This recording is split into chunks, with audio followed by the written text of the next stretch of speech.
The torchlight never reached the deepest corners of the black cells, but Eddard Stark had learned to read the patterns of gloom as other men read runes. Darker blotches signaled damp stone, weeping salt and slime. Gray smudges hinted at moss or fungi. The faintest amber glow revealed the slow crawl of insects, half-blind things that knew only hunger, searching for scraps of straw and mold, just as their dungeon mates searched for hope. He sat against the wall with his knees drawn up, fingers stroking the rough iron cuffs that ringed his wrists. They had been meant to break him. Instead, day by day, hour by hour, they had become a reminder of his pulse, of the stubborn beat within his veins that refused to quiet. When he pressed the cold metal to the side of his throat, he could feel it. Life? Undeniable. Still his. The straw on the floor smelled of urine and rot, and every breath tasted of ancient sorrow.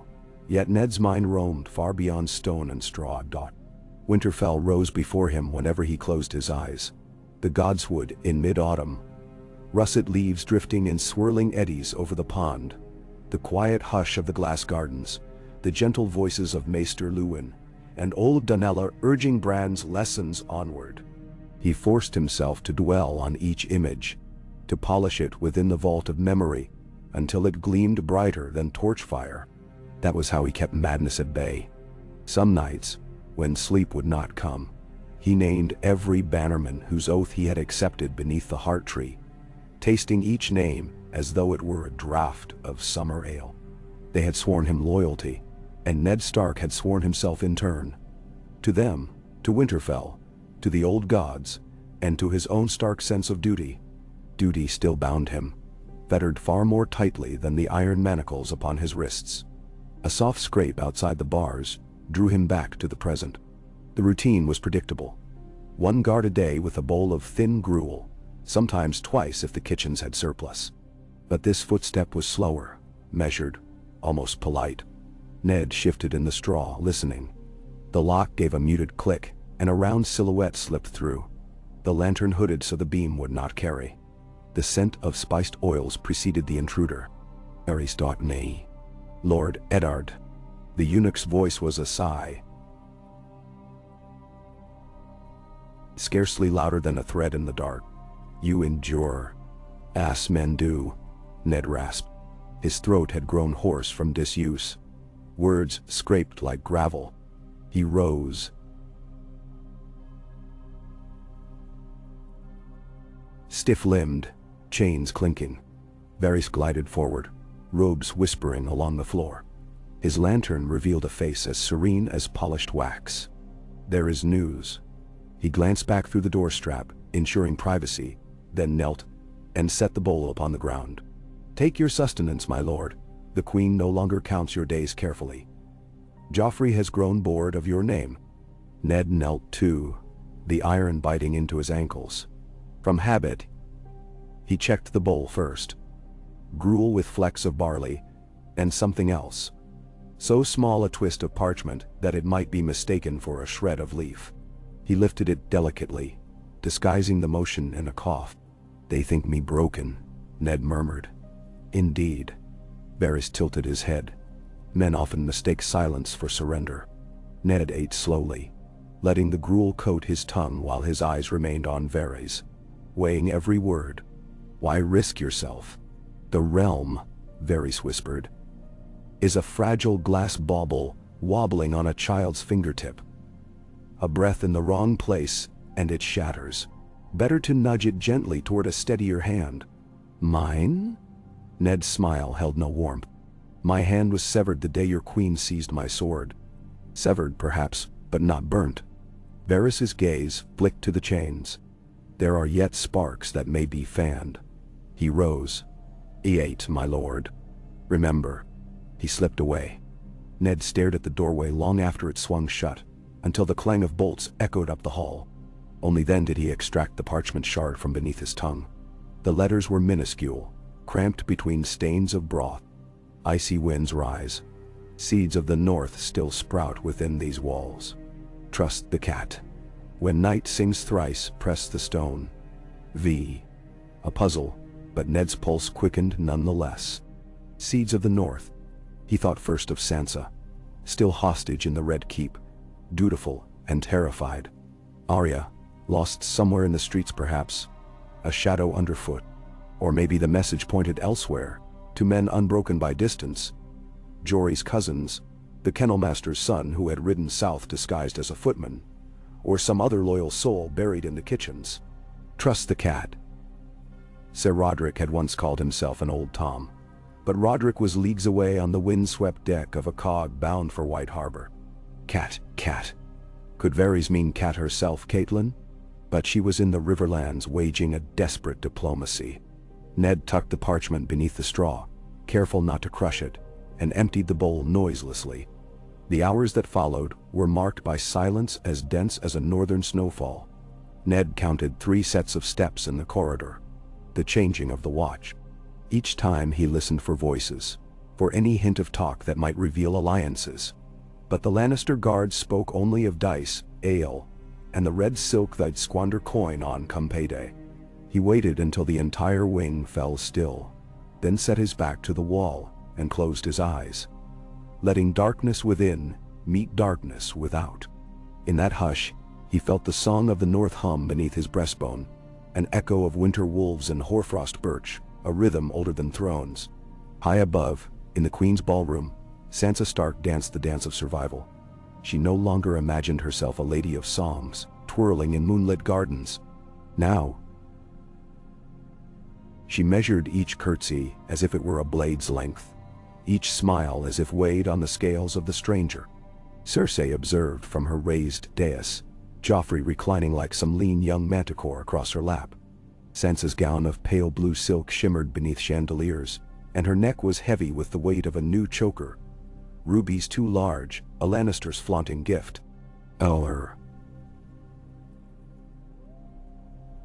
She'd whispered when the maid fastened it. But she'd smiled regardless. When the minstrels fell silent, Sansa drifted toward a window embrasure, her ears ringing with courtly laughter. King's Landing evenings were smothering this time of year, even with the harbor breeze. She pressed a palm to the stone sill, cold despite the season, and gazed across the velvet night. Somewhere out there, the Tower of the Hand's shattered windows still gaped at the sky like empty eyes. She thought of her father's shadow stepping through them in another life. A flutter of movement drew her attention downward. A scrawny orange cat prowled along the outer ledge, stopping to peer up with inquisitive green eyes. Its fur was patchy, its body lean from alley scraps, yet it held itself with improbable dignity, reminding her of Sir Roderick during a long, stiff bow. The cat meowed, a strange, cracked sound. 3 times. A chill ran through her. Sansa glanced behind. The gathering had turned to admire a juggler tossing silver balls. She eased her slippered foot over the windowsill. "Hello, little sir," she murmured. The cat's tail flicked. Sansa reached, and the creature rose on its hind legs, balancing to tap her palm with one tentative paw. Between its claws lay a coil of waxed string wound through a brass ring. The ring bore a direwolf's head, etched so finely she might have imagined it. Tears pricked her eyes. She slipped the ring off, hid it within the hollow of her sleeve, and stroked the cat's ear. "Thank you." The cat darted off along the ledge, vanishing into shadows. Later, back in her chamber, she uncurled the waxed string. A single iron key dangled at the end. Small, plain, the sort of thing servants used for storerooms. No, not servants, she decided. Dungeons. Keys like these were born in darkness. She traced its grooves with shaking fingers. Trust the cat. Seeds of the north still sprout within these walls. Her father's voice seemed to surround her, though perhaps it was only memory. Deep under the red keep, the blackness shifted. A brittle pebble rolled past Ned's bare foot. He lifted his head. No light, no torch. Yet he sensed a presence. The silence itself had changed texture, as though air flowed differently around a new body. "Who's there?" His voice cracked. A hiss answered, then the faintest tink of metal sliding on stone. Ned struggled upright, blinking.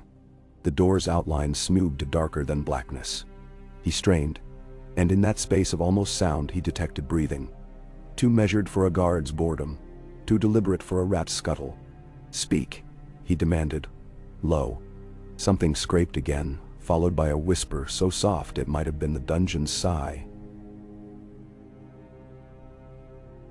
Stone? Ned's heart hammered. Night sinks thrice, pressed the stone.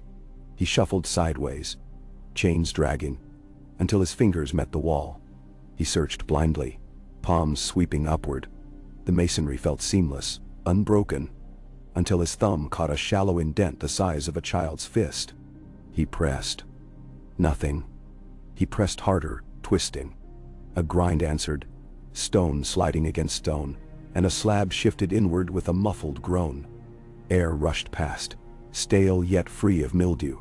A passage carved deeper than the cells, perhaps older than the castle itself. Hands touched his shackles, deft, invisible. Cool linseed oil slicked the iron hinges. A steel pick worried the lock. A click, then release. Shackles fell away. Ned clenched his fists, wincing at blood returning. He reached out, grasping a forearm. Slender, smooth, unarmored. The figure stiffened, but did not pull back. "I owe you my life," he said. A breath of laughter. "Keep it, Lord Dottie.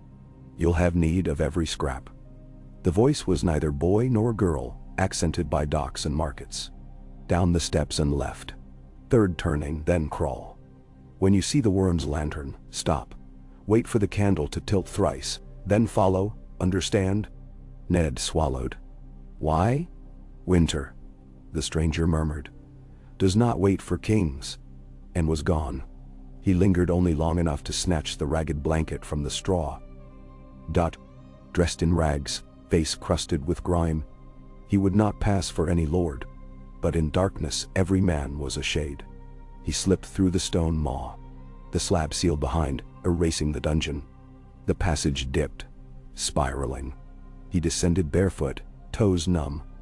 One hand trailing the wall, counting turns. Left. Dot. Left again. The third turning narrowed to a crawl space, where he dropped to elbows and knees.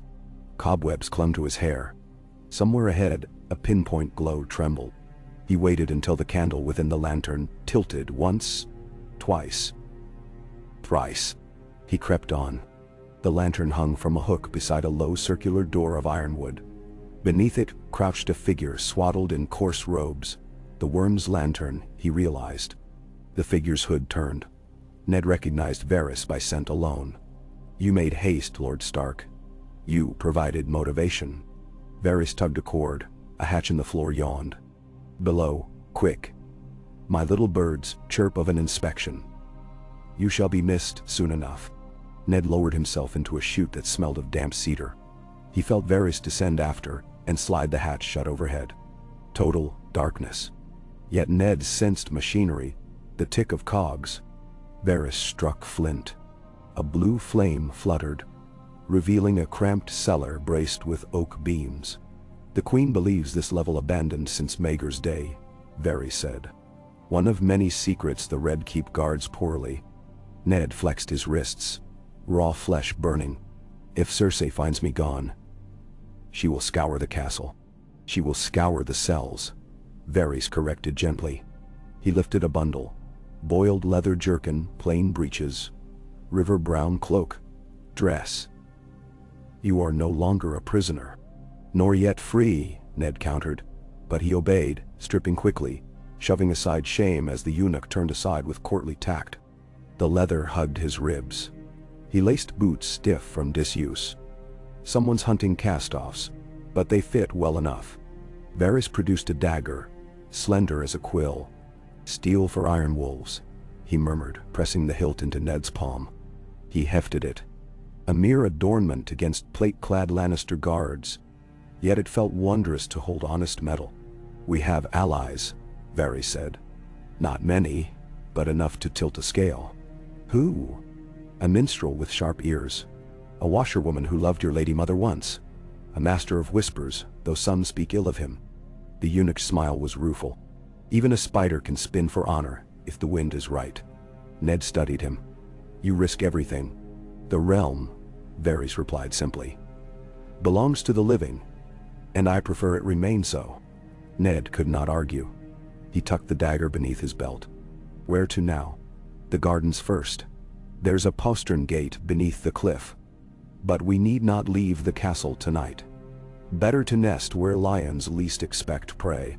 Ned pictured hidden lofts above the kitchens, dusty attics crisscrossed by beams where servants dared not linger. The Red Keep was older than Targaryen rule. When Aegon built his seat, masons carved mazes within mazes. A man could vanish for years and emerge leaning on the same wall he'd disappeared behind. Very well, he said. Varys doused the flame. In darkness, Ned felt the spider's hand brush his sleeve. Follow closely, and remember, trust the cat. 2 levels above, Queen Cersei paced the length of her privy chamber, wine sloshing dark crimson in a golden goblet. Moonlight bled through latticed shutters, glinting on her hair. Maester Pycelle hovered near the door, beard trembling. You say he eats little? She purred. Good. Let him starve until he confesses anew. I want another parchment for the septii, with a fuller mea culpa. Them? Pycelle nodded vigorously. As your grace commands. See that he signs it. Her smile was all teeth. By morning, perhaps. The Grand Maester bowed, yet his eyes flickered. The Hans Gala reports no irregularities. He's still chained, drooling in his straw, is he not? So I am told, your grace. Then go. She waved him away. Pycelle shuffled out, leaving the queen to sip her wine. She closed her eyes, picturing Stark's solemn face upon the block, imagining the crash of sword on bone.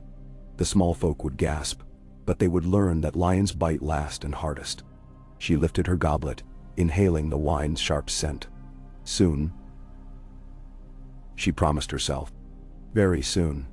Far below, the dungeon corridor lay silent, save for the drip of water and the distant clang of gates. In Ned Stark's cell, the straw stirred as a shadow unfolded. Slender, hooded, the stranger drew a stuffed bundle from beneath the cloak and laid it upon the cot. Human shape, shoulders padded with straw, head fashioned from sackcloth, wrists cuffed.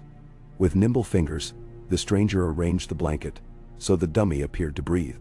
Satisfied, the figure pulled the hood back. A girl's face, fierce and freckled. Long auburn hair twisted beneath a smith's kerchief. Gendry's hammer hung at her hip, borrowed for service, though she carried it as lightly as a needle. Arya Stark slipped through the bars, locking them behind her with the guard's key filched days prior. She paused, listening, always listening, then melted into shadow, ascending the same path her father had taken minutes before. Beyond the outer wall, moonlit clouds galloped across the sky, scattering silver over Blackwater Bay. 2 ships rode at anchor far from the fish-reeked docks. Sleek, narrow craft with black hulls and no banners. Their captains paced the decks, eyes trained on the castle heights. A tiny lantern on the shore blinked once, twice, thrice. Sails unfurled without a shout. Oars dipped in unison. The ships glided toward the mouth of a hidden inlet that pierced the cliffside beneath the Red Keep, an entrance known only to smugglers and spiders. Each vessel carried a score of Northmen cloaked in gray, hearts beating to the rhythm of distant snows. Their leader, Hal Mullen, held a crimson-stained weirwood branch across his lap, carved with runes of home. He had sworn to bring Lord Stark north again, alive or avenged. The ships vanished into darkness under the castle's shadow, silent as drifting ice. The cat returned to Sansa's chamber before dawn, leaping upon her coverlet, startling her from uneasy dreams of weeping weirwoods. It dropped a folded square of parchment onto her pillow, then sat with tail curled neatly round its paws. Sansa's hands trembled as she unfolded the note. Little bird, fly at dusk. Lower Bailey, Wellhouse. Bring no guards. Wear grief's color. N. Her breath hitched. She looked up. The cat watched her with wise eyes, then bounded away. Sansa pressed the parchment over her pounding heart. She knew grief's color, the gray cloak of mourning her mother had stitched for Bran's fall. It hung in the wardrobe still, untouched since she'd come south. Tonight, she vowed. Tonight. So, in the maze below the kitchens, Ned crouched beside Varys as footsteps rattled overhead. Baking girls hurrying to stoke ovens for Dawn's bread.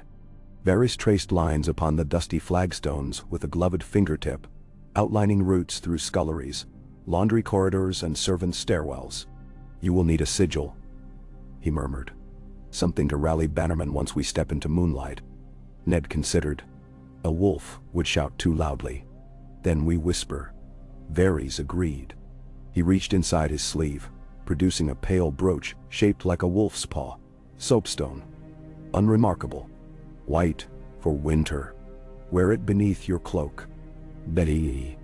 Ned pinned it over his heart. "Come," Varys said. "Your daughter waits." "Which one?" Ned asked. The hope kindled.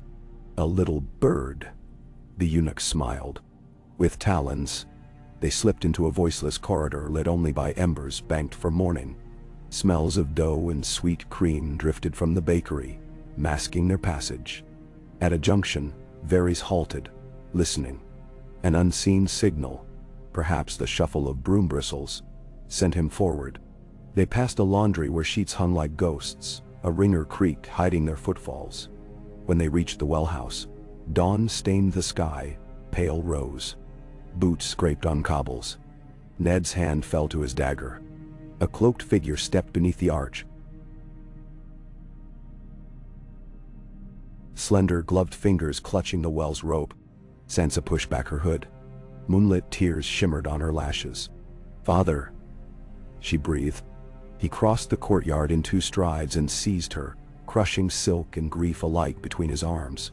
She sobbed into his jerkin, murmuring apologies, oaths, prayers. Ned pressed his cheek to her hair. "Hush now, little one." His voice trembled. "We have a long road yet." Varys cleared his throat. "Time presses, my lord." Sansa drew back, wiping her cheeks. "Arya." "Close," Ned promised. "We gather our pack." 3 faint hoots drifted from the shadows. Owl calls. Varys' head swiveled. "Signal from the coastal pass." "Your escort approaches, Lord Stark." But another sound overrode the owls. Bells, clanging wildly from the city's western gate. The court had risen. The dummy in Ned's cell had been discovered, or Pycelle had found chains empty. Whichever the cause, alarm spread across King's Landing like wildfire. Varys' cheeks puffed. "We must alter the song. The lions will prowl every street." Ned tightened Sansa's cloak. "Then we turn hunters ourselves." A roar of horns erupted from the ramparts. Torches flared along the battlements. Above the roaring bells, Ned glimpsed crimson banners snapping against dawn. The queen's wrath had woken. He drew the dagger. "Lead us to Arya." "This way," Varys urged, darting across the courtyard. Ned and Sansa followed, cloaks streaming. Guards pounded along upper walkways, unaware of the shadows rushing beneath. They descended a narrow stair, spiraled through an herbal cellar thick with lavender fumes, and emerged behind a tapestry near the small hall. Voices echoed from beyond. Sir Meryn Trant bellowing orders, steel boots on marble. Varys parted the tapestry. Patience. But Ned sensed fate overtaking stealth. He met Sansa's wide eyes, saw the young wolf stirring at last beneath courtly silks. She gripped his elbow. "I can distract them." "No. I have learned to lie, father. Let me use it." A tremor shook his heart, pride and sorrow interwoven. "Be careful." She kissed his knuckles, and vanished through the tapestry, emerging into the hall with a wail that sliced through clamor. "My lord father is dead," she cried, collapsing at Sir Meryn's feet. Guards gathered, aghast, as she shrieked of traitors and prisoners and poisoners. Ned seized the moment, slipping past the commotion with Varys into a side passage. They climbed, turning twice, until they reached a stable loft that smelled of hay and summer dust. Horses stamped below. A figure crouched in the loft's corner, wolf-lean, hooded. Arya dropped her hammer and rushed forward. "Father!" She barreled into him, arms like iron bands. Ned lifted her, pressed his brow to hers. She had grown thinner, but her eyes blazed hot as forge fire. "We are whole," he whispered. "Not yet," Arya said. "We need swords." Hal Mullen's voice answered from the trapdoor. And here they are. Northmen climbed into the loft. Gray-cloaked, weapons wrapped in burlap. Blades like night's frost gleamed as cloth fell away. Longswords, axes, a greatsword blackened with pitch. Ice's smaller cousin, carried south for this very hour. Ned's men knelt despite straw and dark. "My lord." Hal breathed. "Winterfell stands with you." Ned's throat closed. He drew their eyes one by one. "The North remembers." A crash rang out as guards burst into the stable below. Horses reared. Arya snatched her hammer, Sansa a dagger from Hal's belt. Ned hefted the blackened greatsword, testing its weight. Not ice, but close enough to sing a northern dirge. He faced the hatch ladder where booted feet pounded. "Winter," he said, voice steady, "has come to King's Landing." The hatch splintered. Lannister helms glittered. Ned Stark raised his blade and stepped into the light. The morning sun rose crimson, pooling over roofs like fresh spilled blood. Ravens took wing from the rookery, scattering caws across the waking city as bells tolled and banners hissed. In the Red Keep, amid screams and steel, a single direwolf ring clinked against stone, unnoticed where it lay among strewn jasper beads from a shattered choker. A cat padded past, tail high, eyes bright with secrets yet untold. A.K. Arya darted across the loft like quicksilver, positioning herself beside the ladder's opening before the first helm appeared. She crouched low, weight balanced, the hammer's worn haft spanning both palms. The Lannister guard who crested the top was broad and overconfident, expecting cowering grooms. Instead, he met a wolf girl's grin and the iron kiss of Gendry's forge. The hammer struck the crown of his helmet, ringing a bell tone that echoed through the rafters. He toppled backward, crashing into his fellows and blocking the ascent with a tangle of flailing limbs and lucent mail. Ned seized the instant. "Down the feeding chute," he ordered, voice quiet yet razor hard. At the loft's far end, a broad wooden plank gaped over an angled ramp used to slide hay bales to a lower vestibule. Hal Mullen shouldered the newly blackened greatsword and signaled 2 archers.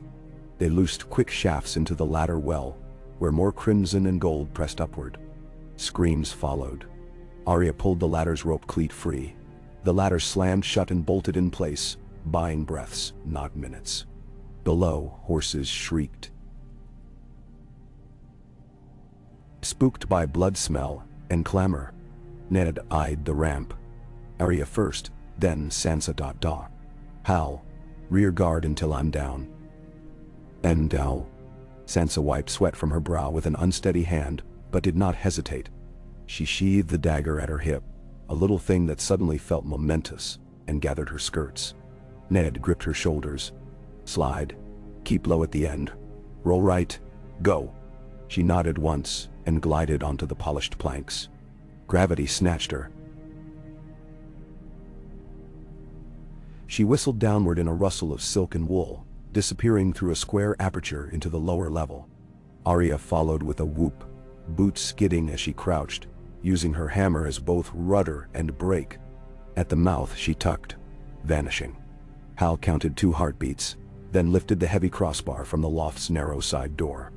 Outside lay a 4-foot walk along the stable roof, before a 30-foot plunge into the outer bailey. Too far yet, but perhaps soon. He wedged the bar between rafter and ladder as an improvised brace, then gestured. "Now, my lord." Ned backed toward the chute, keeping the greatsword angled low. The first Lannister blade thrust through a gap in the ladder hinges. Ned batted it aside, sparks flying. A second sword followed. He twisted, letting the point hiss past his ribs, and stamped on the exposed hand knuckles.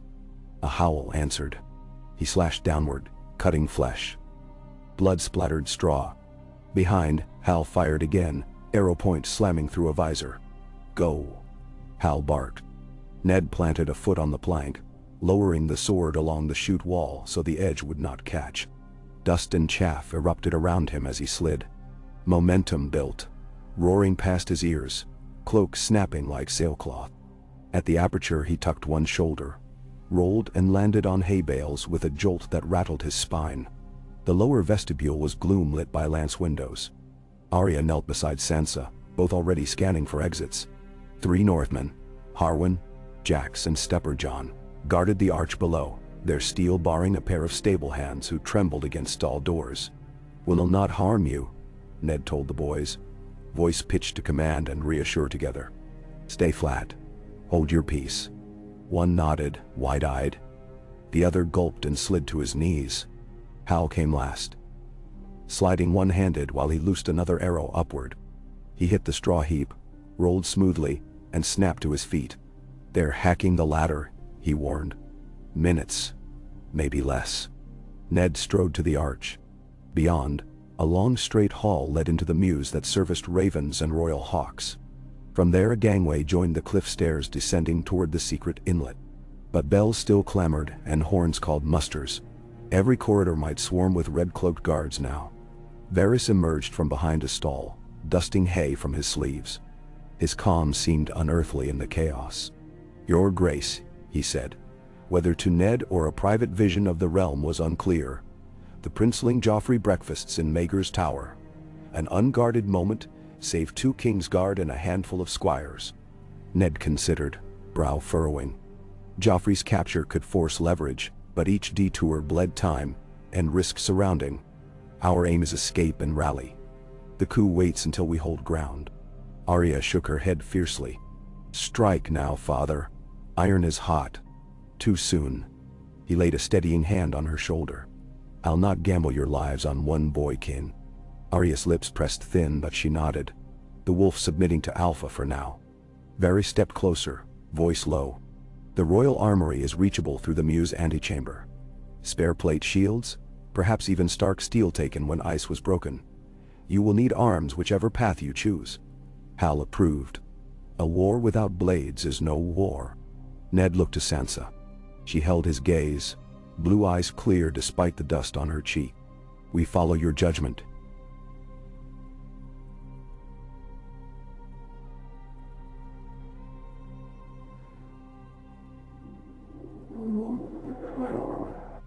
Armory first, Ned decided. Then wind down the cliff. He turned to Harwin. "Loose the horses to block pursuit." Harwin grinned, teeth flashing. With pleasure. He and the 2 younger men leapt to loose stall bolts. Mares and colts lunged free, hooves drumming tile as they burst into adjoining courtyards. Hal prized open a side door leading into the mews. The scent changed from hay to guano, cold air mixing with brine. Ravens croaked overhead, unsettled by bells and stable din. Low lanterns along the corridor guttered, casting spasms of shadow across stone. They loped, single file, boots crunching grit. At a T-junction, an aging keeper, in feather-flecked robes, stepped from a narrow door clutching a ledger.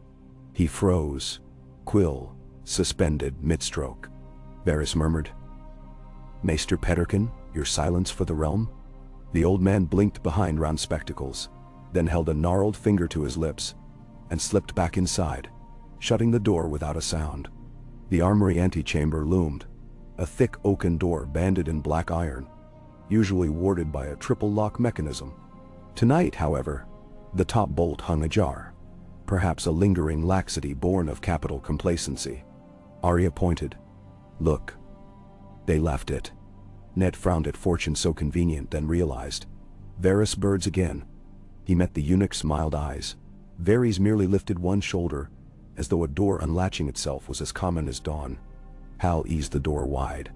The chamber beyond was rectangular, lined with racks. Torches flickered in sconces. Someone had been here recently.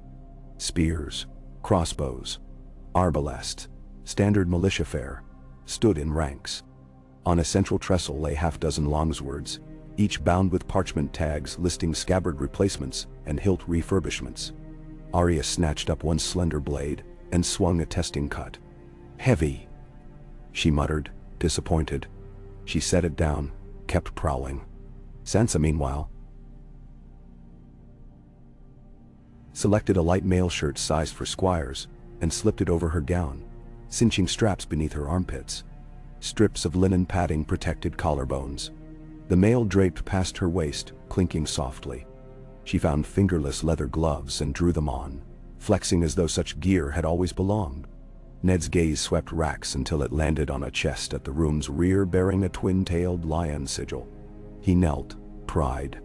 Inside rested a great leather-wrapped bundle and two smaller ones. He unrolled the first. Steel glimmered, wide and rippled.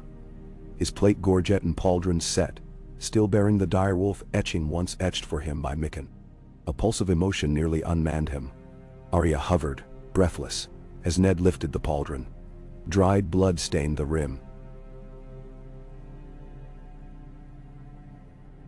His, from the tear he'd suffered at the betrayal near Baelor's. Arya whispered. They kept it. They stripped it as trophy, Ned said. But even bitterness could not stifle gratitude. He donned the gorget while Hal and Jax latched buckles. The weight felt right, like ancestral stone settling on shoulders built to bear. The second bundle held leather brigandines sized for women, perhaps Cersei's hunt attire seized from storage. They were fine work. Supple, steel rivets hidden beneath dyed panels of forest green. Arya shrugged one on, adjusting straps quickly. Sansa replaced her squire mail with the brigandine, its lines suiting her frame, though the trailing skirts of her gown still peeked below. She tore off lengths of overskirt, until only a knee-length tunic remained, revealing riding leggings she had adopted for nightly exercises with Queen's maids months ago. Hal ransacked a cupboard for helms. He tossed Arya a flat-topped iron cap with nasal bar. She lowered it, brown locks springing beneath. Sansa secured a simple half-helm locked beneath her chin, face open. Harwin and Stepper John selected poleaxes and strapped quivers of short quarrels. Varys, for all his softness, equipped himself only with a stiletto hidden somewhere in voluminous sleeves. Ned scanned again. Shields. Hal pointed toward a partition behind the trestle. There. Shields hung stacked like plates. Most bore Baratheon or Lannister arms. But near the bottom, Ned glimpsed gray paint chipped beneath dust. He hauled one free, a faded direwolf upon winter white, the paint scuffed but true. He strapped it to his forearm. Heart thundering. We're ghosts no longer, he said. Arya bared teeth in feral joy. Sansa straightened, a cold elegance settling into her bearing. The north woke inside them all. Harwin returned from the corridor. Trouble. Boots clattering, maybe 2 score. They'll reach the Mews in 100 heartbeats. Then, Ned calculated. Forward, not back. The gangway. Let them chase. They filed from the armory into a dim hall sloping downward. The rock transitioned to rough-hewn tunnel ending in an arch open to pre-dawn air. The cliff stairs. Wind howled, flinging salt spray even this high. A narrow stone stair corkscrewed down the cliff face, steep and exposed. Torches along iron stanchions fought the wind, their flames guttering sideways. Sansa saw first 3 shapes ascending halfway up, scouts wearing leather half-cloaks mottled gray and green. Men of the north. They halted. Spears angled warily, until Hal called, "For Winterfell." Then they bounded upward. Lord Stark, the lead scout, gasped when he reached them. Ships wait in the inlet, but Lannister galleys close the seaward mouth. Smoke from their stacks, they stoke for ramming. Varys frowned, whispering, "Someone fetched Sir Harry's swift too quickly." Ned understood. The blockade came earlier than even the Spider had anticipated. Time shortened again. "We push through," Ned said. "If seas block us, we turn city into battlefield. Either path leads home." The party began descending. Arya bounded ahead, nimble as mountain goat. Sansa followed more cautiously, gripping the rail cable. Ned and Hal took rear guard. Behind, echoing steel rang from within the tunnel. Lannisters pouring from the armory corridor, discovering empty racks and mocking wolf sigils. Arrows hissed out of the dark. One clanged off Ned's shield. Another spark-kissed Hal's helm crest. "They're shooting blind," Hal grunted, urging faster pace. But on these narrow spiral steps, haste invited a lethal slip. Wind yanked cloaks, nearly toppling Stepper John. He steadied with a curse, glancing down at frothing black water far below. Halfway, A group of spearmen awaited on an upper landing. Lannister infantry advanced from a side stair carved deeper into the cliff. They moved to intercept the Stark line, flexing tower shields into a wedge. Ned barked, "Hold!" His front men anchored shield edges along the outer parapet. The Lannisters lunged, spears probing. Arya ducked a wicked jab and hammered a knee, cracking patella. Stepper John thrust a short sword through a visor, withdrawing red. But the wedge had numbers. Above, Harwin drew a horn from his belt and blew a long, raw note. It hung in the wind like wolf song over snow. Answer came below, deeper, thrumming. War drums on timber deck planks echoing up the cliff. From the water's mouth, a volley of quarrels shot upward, arcing to strike the Lannisters from beneath. One spear took a bolt in the thigh and fell screaming into the sea. Another shieldman dropped as an iron quarrel pierced armpit gap. "Airime!" The wedge faltered. Arya Volt kicked a shield rim, hammer following to cave a helm. She slid past a dying man into their flank. Sansa moved with her, more cautious but lethal, slashing hamstrings then retreating behind Ned's wolf shield as he advanced. Hal's greatsword hacked downward, splitting a Lannister shield in twain. The line broke. Survivors fled up both stairs into shadow. Ned signaled the scouts. "Report casualties." "Only scrapes, my lord," came answer. They pressed downward until the stair debouched into a cavern lung. Two-masted schooners bobbed inside, their rigging clinking. Torches lined crude piers where Northmen waited behind, overturned crates repurposed as parapets. Hal jogged forward, clasping wrists. "Status. Lannister galley across the cove," a boatswain reported. "Firing sporadic ballista.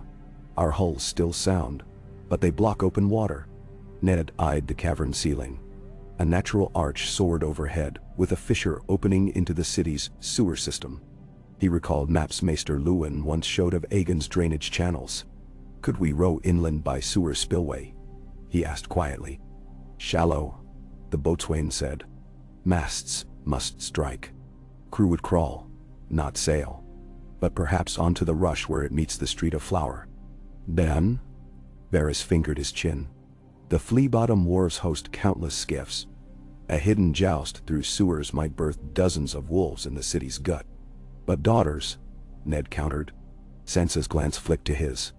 Arya simply waited, trusting.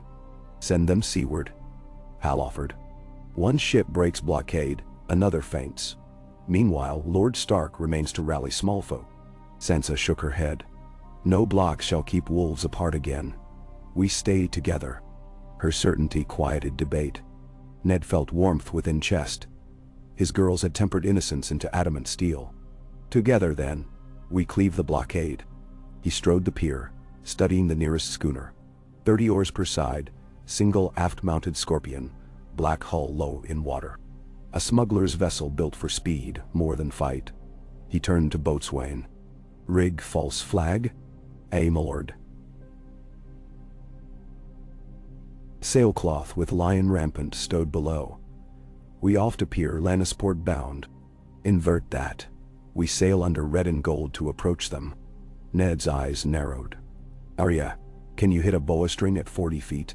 She twirled hammer, raised brows. "Give me bow and lines of sight. We'll supply both." Ned faced the Northmen. "When we near, we drop flag, raise gray, and charge. Ramming run. If hulls lock, board." Sansa asked, "What of archers on their deck?" Hal patted her shoulder. "Your arrowcloak cousins address them." Boatswain spurred crew. Sailors hustled lines, dropping mast yards to foot. Torches were doused. Only hooded lanterns glowed faint. The schooner's hulls eased from piers with soft slap of tide. Ned, Sansa, Arya, Hal, Varys, and 15 Northmen boarded the lead ship. Others took the second for flanking feint. Ned took helm, boots braced on slick planks. The wheel wasn't large, a tiller rope from rudder sufficed. Boatswain positioned crossbowmen along starboard. The false banner unfurled. Crimson silk with golden lion rampant, fetched from smuggler cache. It fluttered in wind that funneled through the cavern mouth. Oars dipped. The schooner glided outward like predator cloaked in prey's hide. Dark water passed beneath. Cavern walls receded.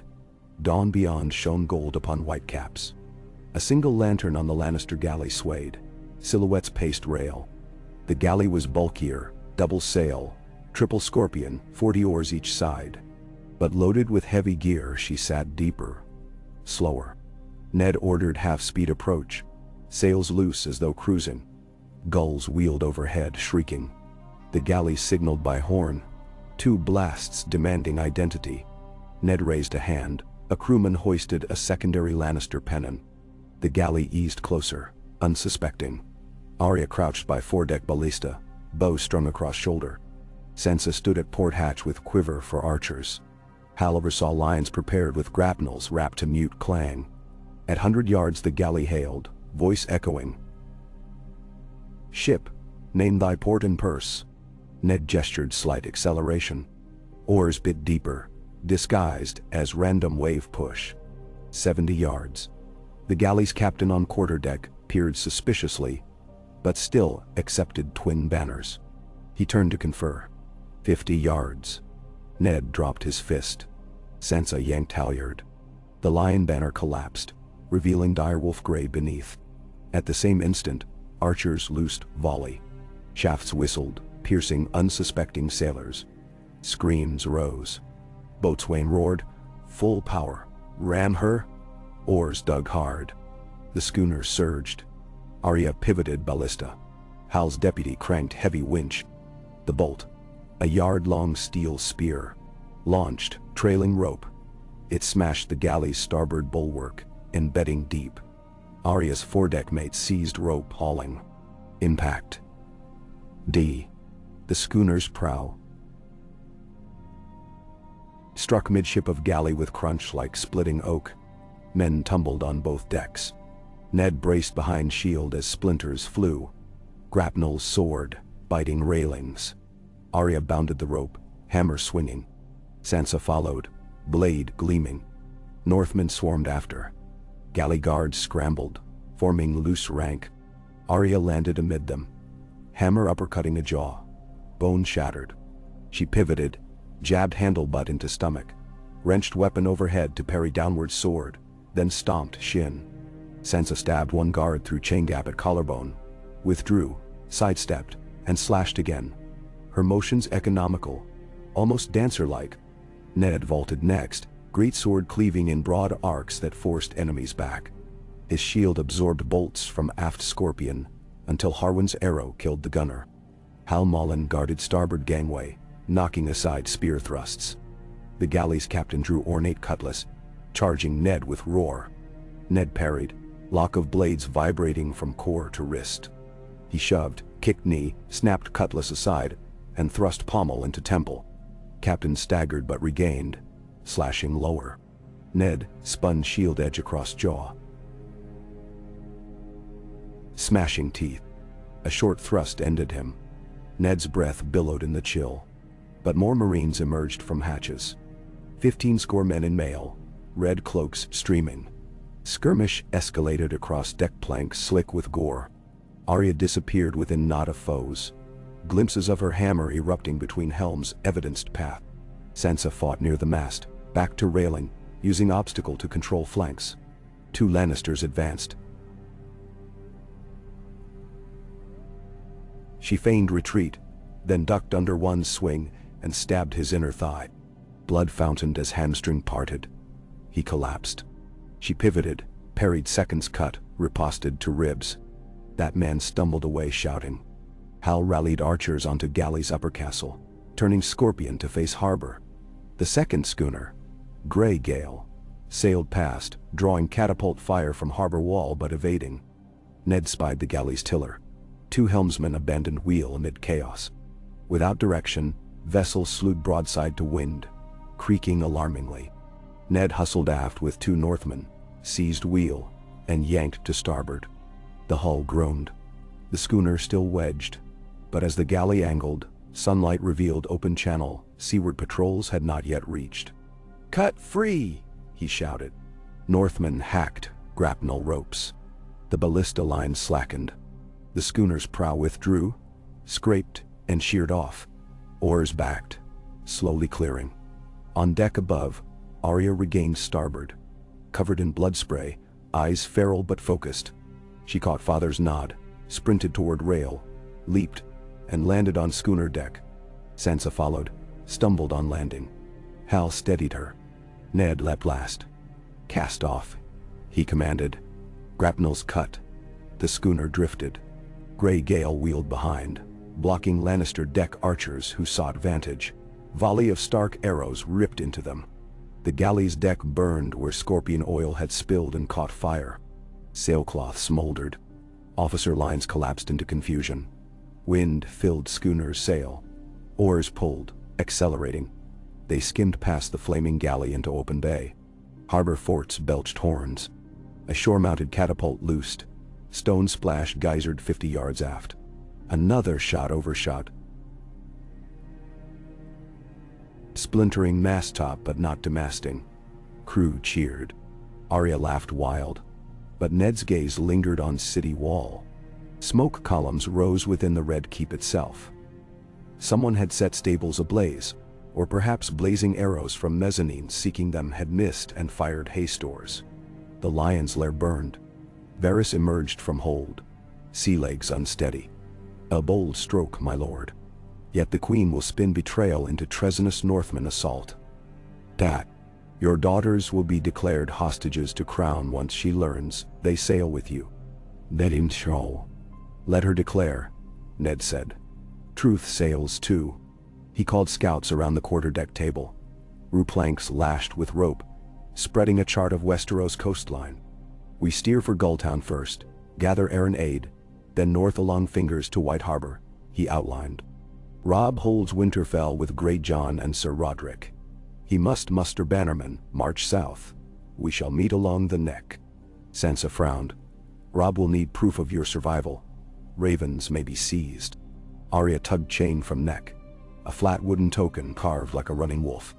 "Leave message in Maya Stone's hand at First Fork." "She'll get through." Ned nodded. Jon Arryn's bastard daughter managed mountain passes for House Arryn. Her loyalty to Starks via Lysa's memory was strong.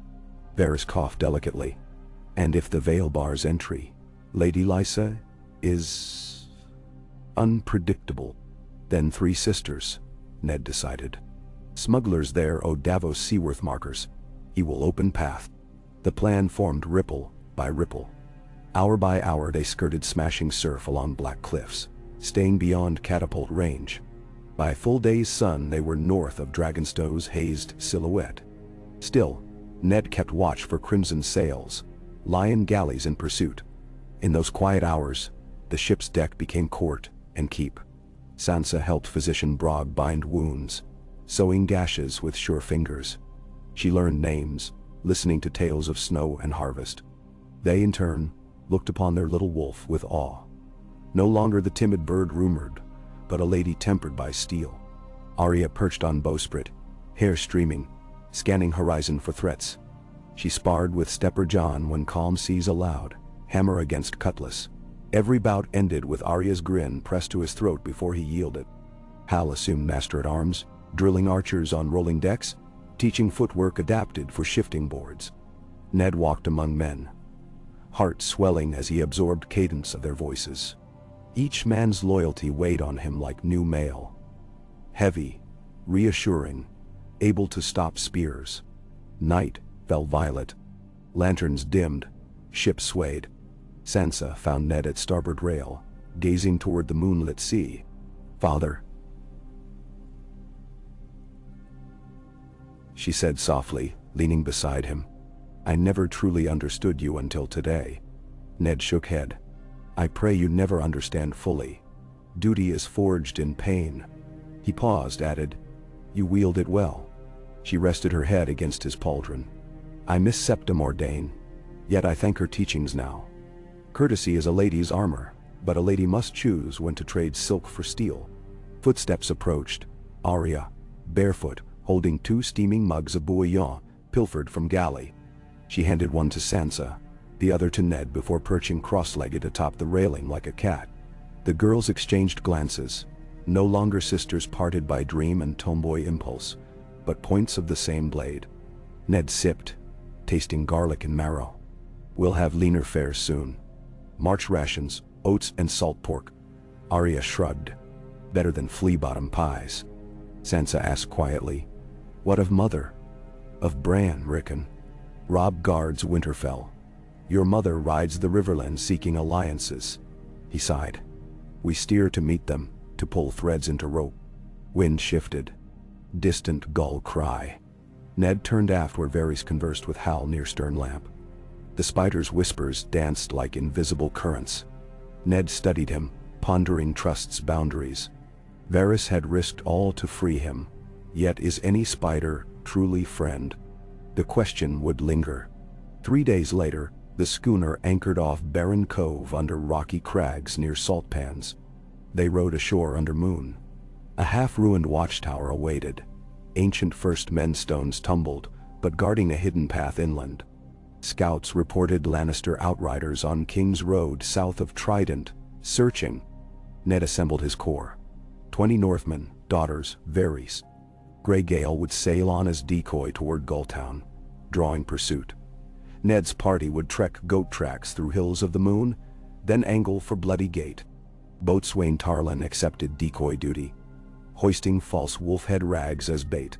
At dawn ships parted. Ned's group trudged inland, mist weaving among reeds. Arya hummed as she walked. North songs of Skagos. Lightning hearts. Sansa held pace in Brigandine, now weather-stained. Past Marsh, they reached Low Ridge, where smoke curled from charred farmsteads. The war for throne had already touched Riverlands. Burned crops, cattle slain. Children in soot cried at broken door frames. Ned knelt to one small girl, offering dried apple strips. She pointed east, whispering, "Gold men did it." Rage stirred, but he tempered steel with frost. They left caches of grain and copper pennies wherever they found refugees, scribbling crude wolf marks on shutters, so Stark men might follow to aid. By Sixth Night hillside rain lashed them. They sheltered in Shepherd's Cave. Flames licked low. Varys approached Ned, cloak dripping. Ravens arrived at castles, decree proclaiming you dead and traitor. Daughters held as vile host to draw Robb. Cersei Reedy's southern march under command of Tywin and Sir Adam Marbrand. Ned exhaled. Robb will march too. War is set. He stared into coals. The coup we dreamed must adapt. No dungeon whispers, open field. Yet, seeds were sown in King's Landing, Varys said softly. Small folk saw smoke rise. They talk of lions wounded, wolves escaping. A single spark may ignite rebellion in streets. When iron price climbs, merchants choose new masters. There is still value in the capital. Ned nodded but turned thought towards sons. Bran bedridden, Rickon wild. He must survive to guide them. Duty climbed again upon shoulders.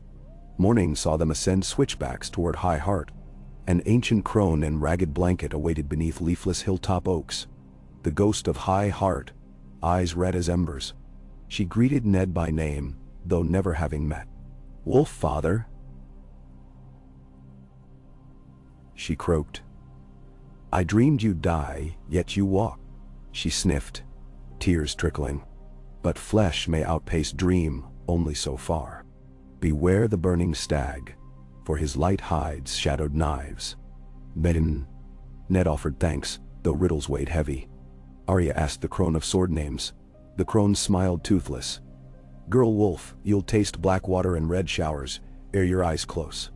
Arya grinned unfazed. They left offerings of fresh bread and cheese, descending north slope. By evening they approached a lonely inn at crossroads, where King's Road met East Path.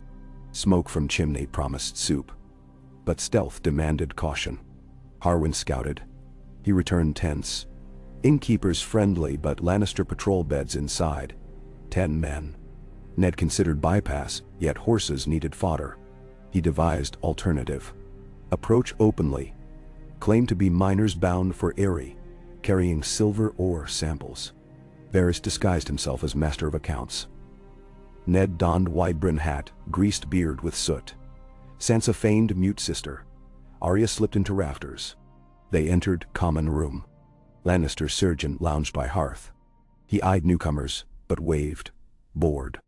Varys haggled with innkeep, paying with dim silver bits minted in Gulltown, convincing for minors. They secured stable and corner table where onion stew steamed. Yet tension cracked when a patrol returned later. Led by Sir Boros Blount, white cloak spattered with mud. He peered around suspicious. Ned lowered head, brim hiding features. But Sansa's jewel-blue eyes drew glance. Blount stumbled closer. "Girl," he sneered. "Show face." Sansa remained silent, eyes downcast. Ned's hand drifted toward hidden dagger. Blount gripped Sansa's chin, too familiar. She recoiled. The movement shifted hat on Ned's head. Blount's eyes widened. Recognition flared. Before he could speak, Arya dropped from rafter, needle-slim blade pricking his jugular. She whispered, "Move, and you're throatless." Blount froze. Sweat blooming, but other guards stirred. Ned sprang, overturning table into them. Harwin and Stepper John flanked. Blades slid free. The inn erupted. Patrons shrieked, fleeing. Torches fell, hay ignited. Ned wrestled a pikeman near hearth, ending him with dagger thrust. Sansa shield bashed another with wooden serving platter, then stabbed low. Arya cut Blount's hamstring, toppled him, and kicked Helm off, delivering pommel strike to Temple. He sagged unconscious. Narrow space turned melee chaotic. Varys vanished behind bar, emerging with boiling kettle which he flung at a guard's face. Scalding screams followed. Hal disarmed two foes with quarterstaff grabbed from peat pile. Fire climbed rafters. Ned ordered retreat. They hauled unconscious Blount, binding and gagging him. Out back, they mounted horses, galloping into rain as inn burst into flames behind. Miles later, beneath an old willow by stream, they interrogated Blount. He spat curses until Arya pressed blade to ear. He confessed. Gold cloaks had been sent north to hold every crossing. Ravens commanded by Lord Baelish offered reward for Stark heads. Stannis Baratheon massed fleet at Dragonstone. Renly claimed 24 Tyrell bannermen at Bitterbridge. The realm fractured. Ned realized opportunity. If Baratheon brothers vied, Lannisters stretched thin. A swift hit on King's Landing while Lion's March might succeed. But he needed strength. Robb, Riverlords. Perhaps Stannis if convinced. Yet alliances were shifting sands. They stripped Blount to small clothes, tied him to willow, leaving note. The North remembers. Arya joked they should have taken his ears. Sansa silently slipped him a scrap of bread. Mercy or pity, Ned wasn't sure. Dawn brought mists, silvering world. They reached mountain foothills, meeting Milestone at Secret Gully. She hugged Arya like kin, eyes alight. "I'll bear word to Lady Lysa. Though she fears sky shadows since her lord fell." Ned thanked her, entrusting a sealed letter of truths and plea for aid. Maya guided them along goat tracks seldom trod, bypassing Bloody Gade's watch. They crested ridge above Vale, a bowl of green under opal sky. Gultan's harbor sparkled distant. But before descent, 4 riders flagged them. Errand men, Moon and Falcon upon surcoats. Their captain recognized Ned by silhouette perhaps. He dismounted, knelt. "Lord Stark, the Erie's gates open to you." Relief washed. Lysa's paranoia bent by memory of sisterhood, or maybe Maya's swiftness. The climb to Aerie across Skycell cliffs tested grit. Sansa's calves burned. Arya's laughter echoed on precipices. At summit, white marble towers pierced cloud. Maester Coleman greeted with tears, guiding them to High Hall where Lysa waited in azure gown. Little Robert clutching her skirts. Lysa's expression flickered from fear to joy to suspicion as she beheld her guests. "My sister's lord returns from grave," she whispered. Ned bowed, spoke kindly, stressing danger to realm and to houses Arryn Tully, Stark alike. He offered betrothal. Robert Arryn to Sansa once grown, forging alliance. Lysa clutched Robin, tears streaming. She assented. Warmth returned among cold stone as they supped on trout and goat cheese. Yet ravens arrived even here. Robb marched south, defeating Sir Stafford's hosts at the Twins. Tywin wheeled westward toward Harrenhal. Renly crowned beneath golden roses. Stannis declared Joffrey bastard of incest. There are war banners unfurling. The War of Five Kings had begun. Ned convened council in Moontower. Lysa, Blackfish Brynden, Jon Royce, Varys, Hal Dotto. He proposed daring stroke. While Lion and Stag fought, Vale Eagles and Northern Wolves would storm King's Landing by Mountain Pass, across Crownlands, meeting Robb's host. The city still licked wounds from stable fires. Small folk simmered. Brynden chuckled. I've longed to ride again. Royce agreed, raising heavy bronze-inlaid gauntlet. Lysa hesitated, but steel seeped into her voice as she glanced at Ned's daughters. I have lost too much family to cowardice. The Eyrie flies. She pledged 3,000 knights and mountain clans loyal to her father's memory. Plans set. Ned found moment alone atop Sky Garden. Moonlight bathed his armor. Reflecting pale. He knelt before a heart-shaped shrine of weirwood, transplanted centuries ago. His whispered prayer drifted out upon thin air. To ancestors, to children far. Duty still bound, but hope grew. Footsteps approached. Sansa sank beside him. 5 kings clash, but none love the realm as you. She smiled wry. Perhaps 6, if Bran rises someday. He embraced her. Arya clambered onto wall, dangling legs over abyss, fearless. Ned laughed. Heart lighter than since he'd left Winterfell a year ago. Below, in valleys and plains, war drums beat. But high among clouds, the pack was whole again. Sharpening fangs, ready to carve new fate. The dungeon coup had birthed a storm. Now the storm would break upon the world, and winter's song would echo from Dorne's deserts to the wall's cold crown. Wolves would howl, lions would bleed, stags would stumble, and throughout it all, the North would remember, guided by the unbroken heart of Eddard Stark, survivor, father, and soon, perhaps, kingmaker. Ka.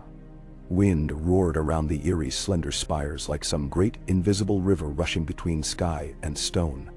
From the high perch of the Maiden's Walk, Eddard Stark watched pennants snap on every parapet. Falcon and moon for House Arryn, direwolf for the Starks of Winterfell, the trout of Riverrun newly unfurled beside them. Fresh banners meant fresh oaths. Ned touched a palm to the cold balustrade and closed his eyes, listening to clamor carried up from the lower courts. Smiths hammering reinforcements onto breastplates, stable hands breaking skittish palfreys for riders unaccustomed to narrow mountain ledges, Barkley harpists trying vainly to drown out clangor with plaintive tunes of the Vale. Behind him, the chapel bell tolled a slow cadence for evensong. But already dusk crept purple across the valley. By morn the war host of the Vale would ride. For many nights it would be the first time they had left the green cradle their fathers and grandfathers had sworn to guard. Ned breathed the high air as though to memorize it, then turned and strode for the spiral stair that wound down to the moon tower. Halfway he met Sansa ascending. Cheeks flushed. She curtsied out of habit, then matched his pace as they descended together. Maester Coleman reports that Sir Lyn Corbray has a fever, she said. He insists he can still ride tomorrow. The Maester asked if you would order him to remain behind. Men? Ned grimaced. Lyn Corbray feverish is still worth 10 lesser swords on the field, and he would cut his own stirrup leather before obeying a command to stay abed. Tell Coleman to dose him with willow bark and cool his brow. Nothing more. Sansa inclined her head. She had begun wearing her hair in a single braided tail for convenience, bound at the nape with a plain leather cord. Little of the girl who had trembled in Queen Cersei's ballroom remained in her step now. Steel lay under every graceful move. Very well. And the mountain clans? Nenderol. They muster at dawn. Bronzeyon swears they will follow his banner until the gates of the gods themselves. Ned paused, lowering his voice. Still, you must watch them. They're more wolverines than wolves, quick to bite if starved. I will. she promised. They parted at the landing where torches guttered in iron sconces, scattering blades of light across walls hung with Aran tapestries. Sansa glided away toward the infirmary, and Ned turned toward the council chamber beyond. The moon tower's great solar smelled of polished oak and spiced wine. Tall windows, rimmed with frost despite summer's height, looked onto abyssal clouds. A round table dominated the center, its surface carved with the seven-pointed star. Around it sat Brynden Tully, Sir Donal Waynwood, and Maester Coleman with a scroll balanced on his knees. Jan Royce stood at a window, bronze and iron plates reflecting hearth fire. Varys occupied a smaller chair slightly removed from the rest, slippers scarlet against rushes, hands hidden in voluminous sleeves. "Lord Stark," Royce said, voice resonant. "The last companies ride through the stone today. 3,000 armored, another 1,000 light, plus 600 mountain spears. Grain and fodder trains will follow within 2 days." "So." Brynden drummed fingers on the tabletop. Robb holds the green fork after routing Stafford's van. He presses south toward the Trident but must slow for siege at Harrenhal if Tywin falls back into its walls. The lad needs our weight to keep lions trapped. If we make the twins by fortnight's end, we can join him on the Blackwater in 5 more. "A fortnight over mountain passes?" Coleman blurted, quill trembling. "Surely impossible. Lord Hunter's trails might shave a day, but storms or no, we ride," Royce interjected. He glanced at Ned, half challenging. "Give the order." Ned's mouth set in a line. "The Lords of the Vale have sworn. Dawn tomorrow we march for the Bloody Gate. But we do not gallop blind. Bronzion, you will take the vanguard down the high road. Sir Donal will command the baggage and keep scouts screened. Blackfish carries the center with my daughters and me. Blackfish carries the center with my daughters and me." Maester Coleman began scribbling notes, beard bobbing. Varys tilted his head. "A formidable column. Yet King's Landing lies south of all that metal. When you join Robb, what then? Sack the city while Tywin still breathes behind you?" "Nay. We will not leave lions at our backs," Ned replied. "Robb will pin Tywin or break him. Meanwhile we send ravens, offer terms. The city gate opens, city is spared. Small folk are ripe to revolt.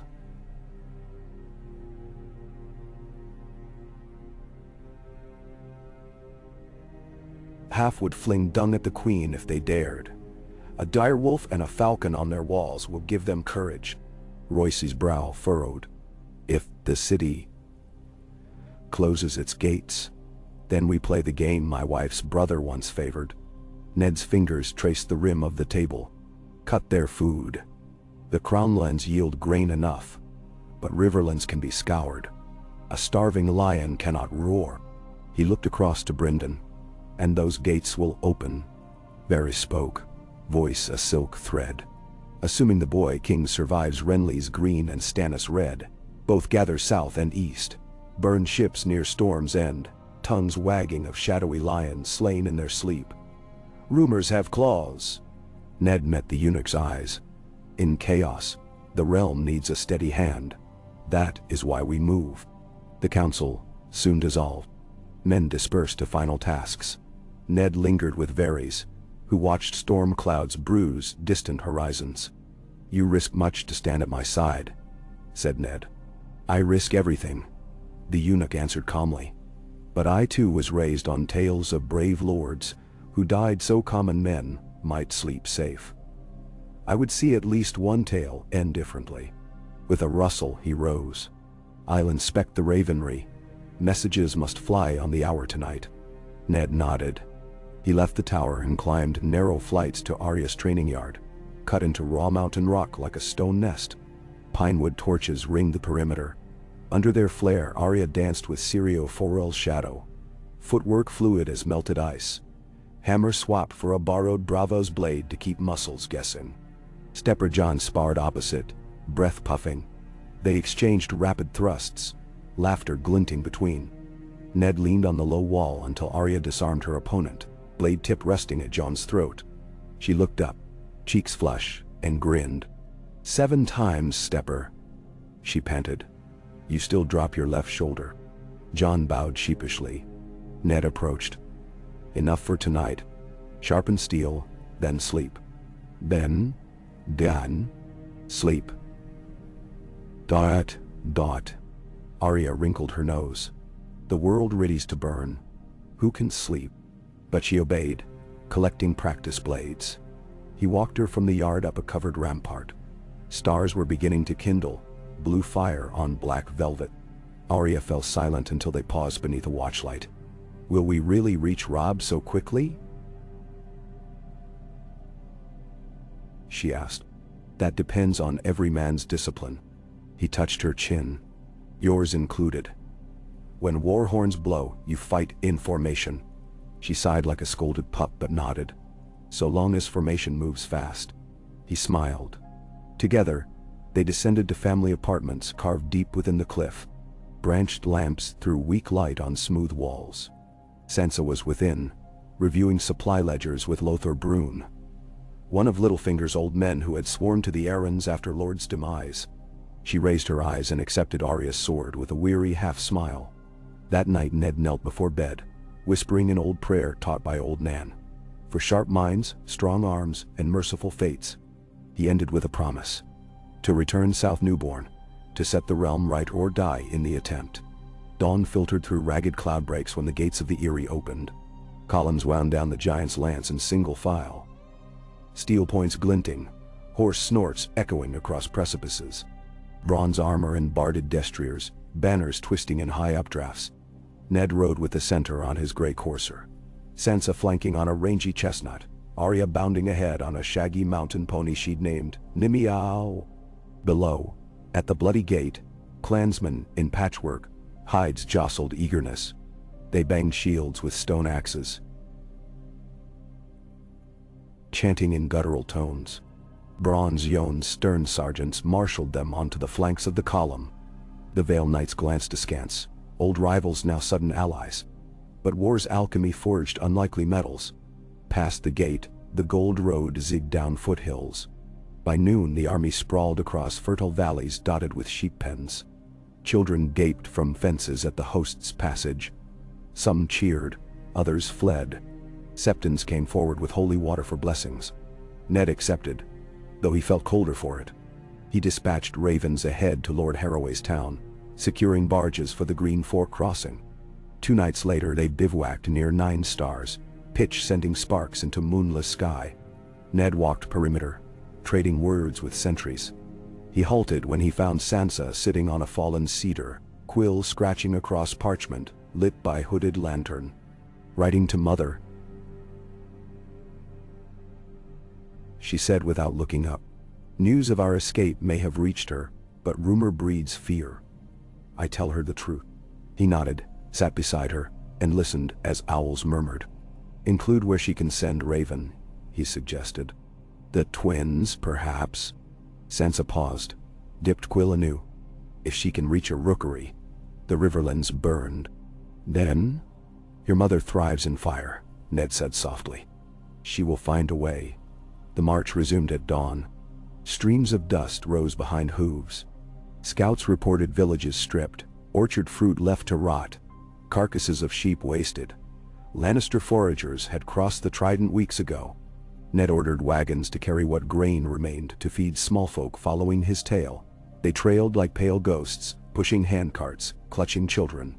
The army slowed to shepherd them within pickets. Some commanders grumbled.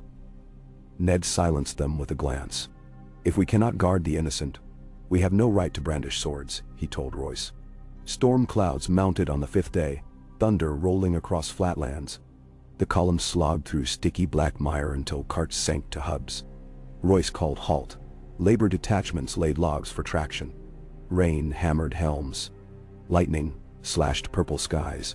By its flash Ned glimpsed a ragged flag atop hill to west, a red stallion rearing on gold cloth. He cursed quietly. "Derry's riders," Brynden confirmed. "Free riders sworn to Sir Gregor once." "Scouting us." Ned ordered cavalry screens doubled. By night, the storm passed, but watchfires dotted ridges around them. Enemy eyes. He assembled his daughters, Hal, Varys, and command staff, in a sodden apple barn. "We cannot dawdle," he said. "Climb North Ridge at first light. We leave baggage under Lord Hunter, and push hard with van and center. We aim to cross the Red Fork at Oldstones. If Lannister outriders shadow us, we lure them into Royce's bronze mail." Plan set. They snatched sleep amid straw, reeking of damp rot. Thunder rumbled distant, like gods arguing. At dawn the vanguard moved.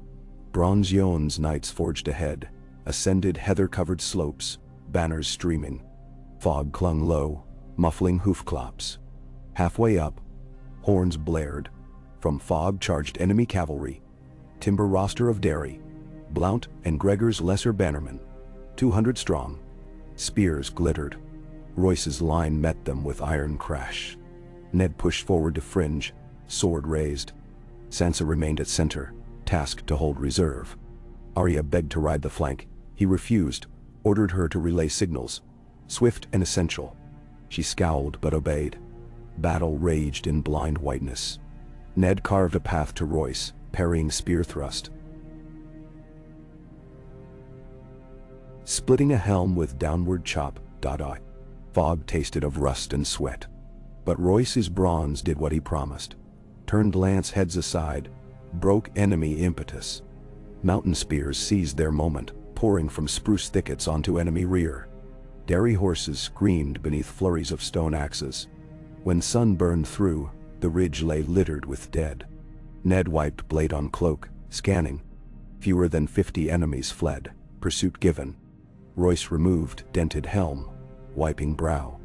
"Good work out," he grinned. "Losses minimal, momentum preserved." They pressed through rolling downs and reached Oldstones by late afternoon. The abandoned ruin had known kings centuries before. Only a tumbled sepulchre and a broken ring wall remained. Within pulp of ivy they found footings of ancient septii, where Ned chose to camp. The wide water of the Red Fork shimmered tawny nearby, swollen from storm. That evening, as fires crackled, Arya perched on an ale barrel and began reciting names in cadence. Joffrey, Cersei, Elin, Meryn, Sandor, Gregor, Polliver, Raff.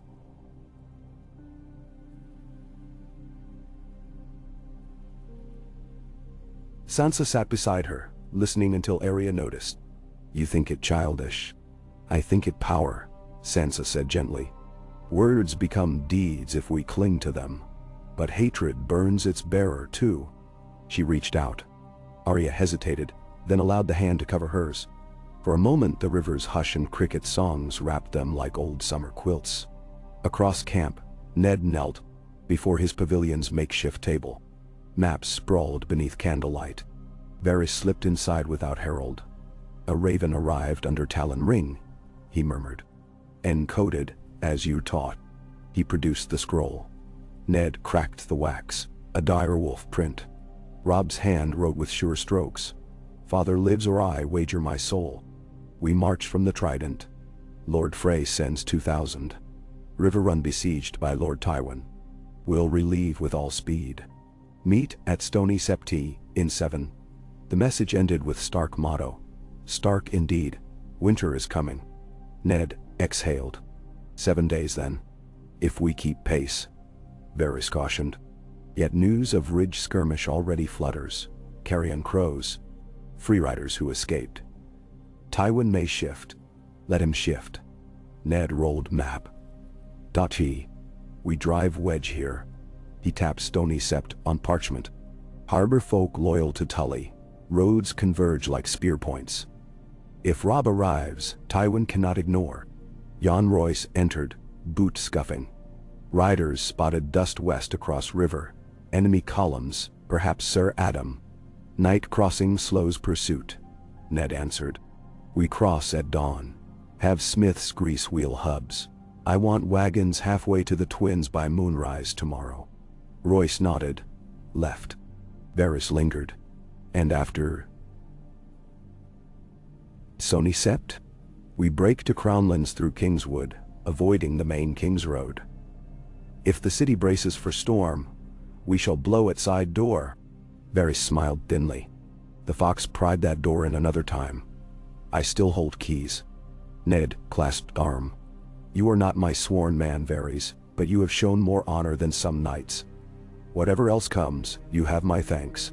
Varys bowed, face unreadable. 3 days of hard march carried them to the green sprawl of stony Septagi. The weather cleared. Skies high cobalt. Ned's army approached from north by secret goat path shown by local shepherds. They emerged onto ridge and beheld flames. The western suburbs burned. Lannister tents studded hills south and east, red banners everywhere. Siege had begun days prior. Whispers from townsfolk slipping through cellar tunnels told that Sir Adam Marbrand commanded 6,000, demanding surrender of Tully garrison. Ned surveyed smoke columns. If we circle west, link with Robb. But before plan could settle, outriders raced up shouting. North banners on the Duskwood Road. Across rippling barley fields, wolf standards rose as a dust cloud parted. Robb Stark rode at head of cavalry wedge, grey direwolf cloak billowing. Beside him thundered Great John Umber and Mage Mormont. Behind rows of outriders and streaming ranks of pikemen from the neck. The North had arrived. The Vale host thundered cheers. Ned spurred forward with a handful. Father and son met amid tall grasses trampled to scented pulp. Dainur. Robb swung down, tears bright in fierce eyes. Father, he breathed. Ned dismounted, embraced him. The land seemed to hold its breath as they clasped. Around them, North and Vale men mingled, exchanging oaths, laughing, weeping. Arya barreled up second, hugging Robb's waist. Sansa approached more demurely. Robb bowed to her as lady before pulling her close. Mother looked for you every dawn's light, he murmured. She will fly when she sees you safe. Where is she? Ned asked. With River Run, Robb answered. Tywin benches Siege engines, but cannot break Lord Edmure's defense. Mother smuggled inside with Sir Brynden weeks ago. Blackfish returned to Eyrie after, but Cat holds walls. Ned absorbed news. Then River Run stands still. Good. And the phrase? Robb grimaced. 2,000 kept their bridge toll bargain. But Lord Walder bleats about further payment. Still, they fight under Rymon's banner for coin and hostages, so long as purse remains filled. Ned eyed Marbrand's encampment. We end this siege tonight and free a town loyal to our blood. Then, on to Tywin. Plans were laid before dusk.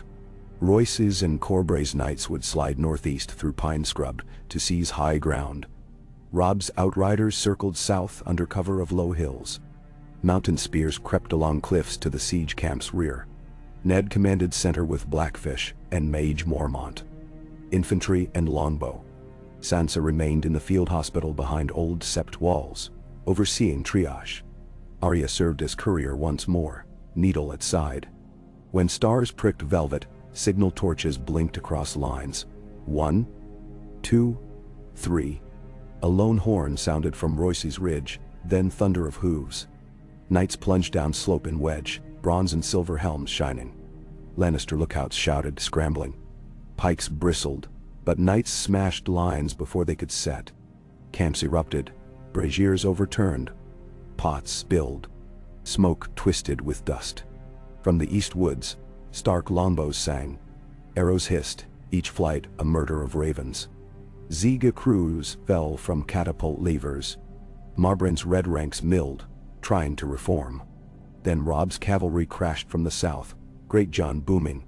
They scythed through outer palisade, spears snapping. Mountain clansmen swarmed trenches, axes chopping stakes.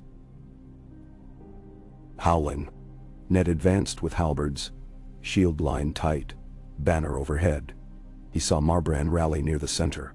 Bright armorer's plate, orange plume. Ned signaled. Take him. Blackfish led a wedge straight through. The clash rocked the earth. Edmure's bowmen on stony sept's inner wall cheered, loosing over allied heads into Lannister clusters. Marbrand fought like demon, slashing 3 Vale knights before Blackfish hooked his stirrup. He crashed to mud. Umber seized collar, dragged prisoner beyond lines. Lannister morale broke. Some fled east toward Trident, most cast down arms. By false dawn only scattered fires burned. Siege was over. Victorious horns blew. Town gates opened. Small folk poured out, scattering flowers, hugging grimy soldiers. Sansa rushed in with healers. Arya raced across corpse-strewn ground, searching faces of the slain for friends, relieved more than once to find only strangers. Ned and Robb convened new council in the town's shattered second septitata year. Lanterns hung from cracked rafters, swaying. Greyjohn's booming laughter punctuated Mormont's rough suggestions. Royce traced maps with dagger point. Tywin's forces at River Run numbered 20,000, caught between river forks. They still outmatched Robb and Ned combined, but could be strangled of supplies if North Vale host held east bank of Trident. Robb's voice steady, though youthful face betrayed sleepless nights. Strike from two sides. Either he withdraws to Harrenhal again, or stands and risks encirclement. River Run relief is priority, Ned countered. We link with Uncle Edmure first. Once inside, we hold river crossings. Tywin cannot cross Red Fork without bridging. We break bridges, trap him on wrong bank. Debate ran late. At length they settled. Robb's outriders lead, Vale Knights flank, Father commands rear with bulk, protecting baggage. They depart within 2 days. Night grew quiet in Stony Sept, but Ned found no rest. He walked torchlit lanes, stepping around rubble. A sweet smell of crushed blackberries wafted from ruined gardens. He considered the wars turning. Far south, Renly's host soared to 100,000 with Tyrell Bloom. Stannis ships blockaded Blackwater Bay. Euron Greyjoy's name began echoing along Pikey's winds. Omens within omens. In a narrow alley he came upon Arya practicing shadow thrusts against moonlight. He watched until she noticed. "The Hound still lives," she said. "So does Meryn. I will finish my list. When war ends, let hatred end too," he whispered. Arya's eyes glittered. "Only when they are ash." He had no answer, only drew her close. She stiffened, then relaxed. 2 mornings later, North Vale host broke camp. River mists curled pale, carrying odor of algae and charred hemp from siege remains. They moved west along the High Bank Road, scouts screening farmland. Banners rustled. Deerwolf on Frostfield, Falcon Moon on Sky Blue, Trout on Red. For the first time since long ago rebellion, cousins of North and River marched under one command. 5 miles out, outriders reported a ragged column ahead. Refugees from River Run, escorted by scraggly band of Tully men-at-arms. Among them rode a woman in mail over scarlet cloak, Catelyn Stark. Dust caked her face, but she smiled fierce when she beheld Ned astride Grey Courser.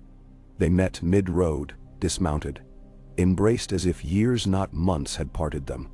Sansa reached them first. Mother and daughter clung, tears unshed. Arya hugged Kat's waist from behind. Catelyn's eyes brimmed.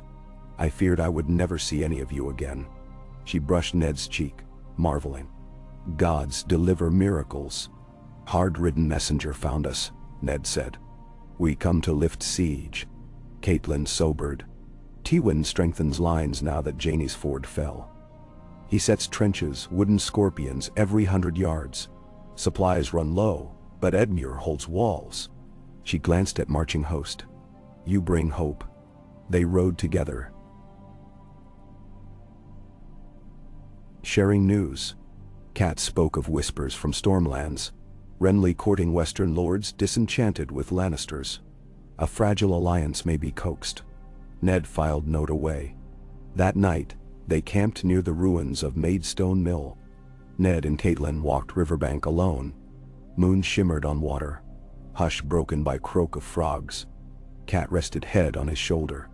"When we left Winterfell, we never imagined this path," she said. "Nor that our children would grow swords before words," he answered.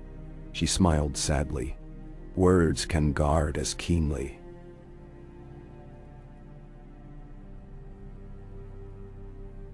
Sansa. She speaks with such command now. And Arya. She moves like wind through threads. Her gaze drifted to tent line where daughters talked beneath lantern glow. "Whatever comes, we have gift of seeing them under sky again." "So long as they live," he affirmed, clasping her hand. 3 days later, banners of River Run appeared across floodplain. Great red stone keep islanded by silver rivers, its lofty drum towers battered but unbowed. On the east bank, Tywin's fortified encampment sprawled. Ditches, palisades, siege towers half-built. Lannister trumpets blared when scouts sighted North Vale advance. Ned arrayed host along low ridge, raising standards. He sought vantage on hillock and studied enemy. Tywin himself sat crimson horse near command pavilion. Golden hair gleaming, cold statue of war. Robb rode up. "If we form shield wall here, they must attack uphill." "Tywin will not," Ned said. "He fears flanks. He'll hold trenches. So we surround, cut lines, wait." Robb exhaled impatience. "Sieges cost time. Time bleeds lions." Ned pointed. "See his forage wagons on West Road? High Rock. Vale Knights can strike tonight, torch them." Bronze Jan accepted mission gladly. Under moon his riders swept roads, burning supply trains, scattering guards. Fires lit western sky red. By dawn, Tywin's camp stirred uneasily. Ned pressed advantage. Archers advanced to within bowshot, fired day-long barrages over trenches. Every bolt forced lions deeper into rat holes. Meanwhile, Robb built works on North Bank, controlling riverboats. By third day, Tywin found his fodder stores rotting, horses weakening.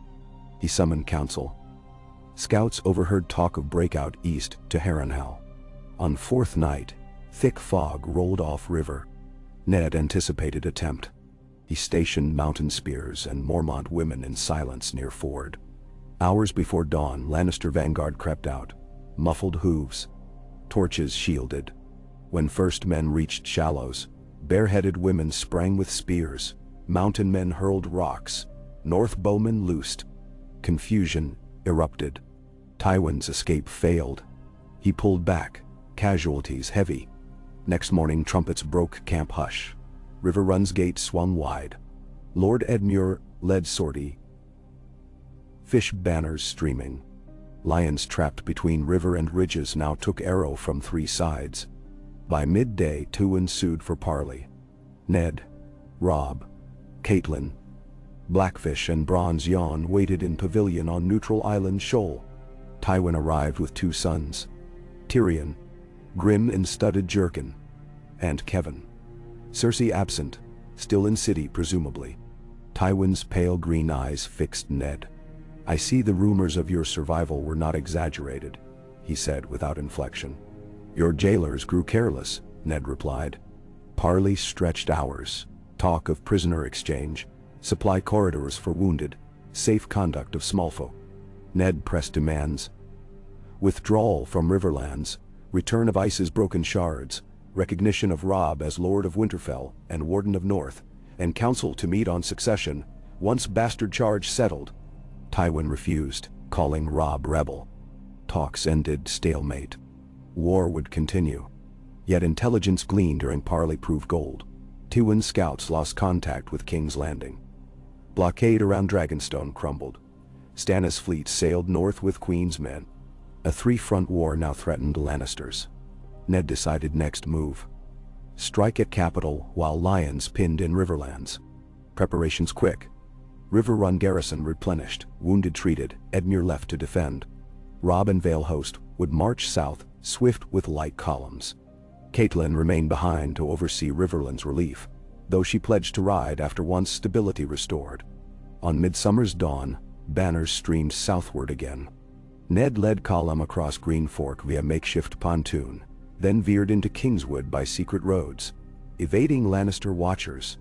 Scouts captured Messenger near Hayford. City in uproar. Food riots, gold cloaks stretched thin. Queen moved Joffrey to Maegor's Holdfast. Ned planned infiltration. Varys produced old maps of forgotten tunnels beneath the Dragon Pit. Robb questioned Spider's loyalty. Ned vouched. A strike force of 200 selected. Vale climbers, North Rangers, river sneaks. Wolves allied with falcons. They reached outskirts by night, encamped in Whispering Woods, Sister Growth. Ned and daughters walked perimeter. Sansa spoke. "We have come home to Lion's Maw again." Arya grinned, patting dagger. Ned placed hands on their shoulders. "This time we hold the bite." Stars flickered bright overhead. Somewhere beyond walls, bells tolled quarter hour. He wondered if Cersei heard them toll her reign's twilight. Strike day set 3 nights hence, matching new moon. Meanwhile, small teams slipped into city posing as peddlers. They stirred rumor, bread gifted by Stark, water by Aaron, lions hoarding grain.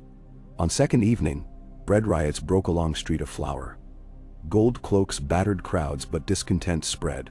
Arya infiltrated through the old broken wall near Dragon Gate, disguised as Ratcatcher. She counted patrols, flagged safe routes with chalk wolf prints unseen by illiterate guards. Sansa entered 2 days later, posing as Septa distributing soup. She visited Flea Bottom, delivering coin to half-starved mothers. Word of generous Lady of Winter flew across taverns. Varys drifted through Silk Street courtyards, speaking soft to mummers, thieves, washing girls, beggars. Secretly, he placed casks of wildfire seized years before in cellars under Lion Barracks. Their fuses would remain unlit unless betrayal brewed. On eve of assault, Ned assembled strike force in storm-drizzled clearing. Torches hooded, weapons blackened. "Tonight, we reclaim truth stolen by lies," he told them. "We fight for fathers slain at Trident, for mothers widowed at crossings, for children starved under roses, stags, and lions alike. We are North and Vale, fish and bear, Kraken's foe and dragon's memory. We are the realm's backbone. Tonight we stand straight." Hushed cheers answered. They moved out. Night swallowed them as they threaded through gullies to sewer grate half lost in vines. Ned crawled first, knee-deep in fetid water. Chill seeped into bones. Tunnels sloped upward, joining cryptic network once used by maesters to warm dragon hatchlings. Rats scurried, echoes dripped. After hour, they halted beneath rusted iron door that opened into cellar of Maegor's Keep. Varys's map exact. Hal picked lock. A sweet, musty smell of stored barley greeted. They crept up narrow steps, emerging into torchlit corridor behind cask racks. Above, footfalls. Kitchen hands prepping Queen's supper. Ned divided teams. One to secure granary, one to seal barracks, one to open gatehouse. He, Robb, Arya, and Sansa, with chosen guard, would head for throne room. Via hidden passages, they moved like ghosts. Arya guided, chalk marks glowing faint in lamplight. At threshold of Red Keep Library they paused, voices drifted. Grand Maester Pycelle and Lord Baelish arguing over coin. Ned signaled wait. Footsteps receded. They reached narrow stair spiraling behind wall tapestries. Sansa slid slender dirk from sleeve, breath steady. Robb's sword Dawnrise glimmered faint. Ned hefted shield. At top landing, a secret door rotated on oiled axis. Ned pressed ear, muffled sobbing. They cracked door. Within small dim antechamber, King Joffrey knelt by table where goblets stood. Brow furrowed tears. Queen Cersei paced, robe disheveled, face contorted. "You will drink it," she hissed. "Better noble death than wolf claws." Joffrey trembled. Maester Pycelle hovered, hands shaking, vial of thick liquid glinting. Ned stepped in. "Step away from the boy." Cersei spun, face draining white. You were dead. Rumor has poor memory." He advanced. Guards at door fumbled blades, taken by shock. Robb leapt, steel flashing. The first guard fell. Second fled. Arya darted past, needle at Pycelle's throat before he could squeal. Sansa stood between Cersei and goblet, tipping it over. Dark wine spilled. Cersei's eyes blazed. "You think this ends? Lions cannot be broken by northern winds." "No. Winter breaks all," Ned answered, binding her wrists with cloth. Joffrey stared wide-eyed. Ned knelt. I do not desire your death, boy. Your mother's sins need not be yours. But you will answer to Council of Lords for what has passed." Joffrey whimpered but nodded. Pandemonium erupted below. Shouts, clanging horns. Robb peered hall. Gatehouse open. Our men flood courtyard. Distant roar of small folk rose, a rising tide. Cersei laughed bitter. "The small folk? They will destroy you too. They only want blood." "Bah! We give them justice," Sansa said quietly. She took Cersei's elbow, leading her out. They descended Grand Stair, now under Stark banners. Northmen saluted. Outside, fires glowed from barracks. Vale Knights held them at sword point. Gold cloaks knelt in alleys, offering blades. Small folk gathered, chanting, "Stark." As if the name itself were warm bread. Ned emerged onto courtyard stones, prisoners in tow. Bells tolled. Not alarm anymore, but proclamation. Varys appeared from arch, nodding. Flames contained, wildfire safe. Bronze Jan reported gate secure. Robb climbed dais, raising wolf banner. Cheers thundered. Ned looked around. Daughters alive. Son strong? Friends resolute. Dawn's first pale light fingered tower roof, painting sky rose gold. He inhaled deeply. A storm still raged beyond walls. Renly, Stannis, Greyjoy. Yet for this breath, justice breathed again. He raised greatsword high. "The realm endures," he called. "And the North remembers."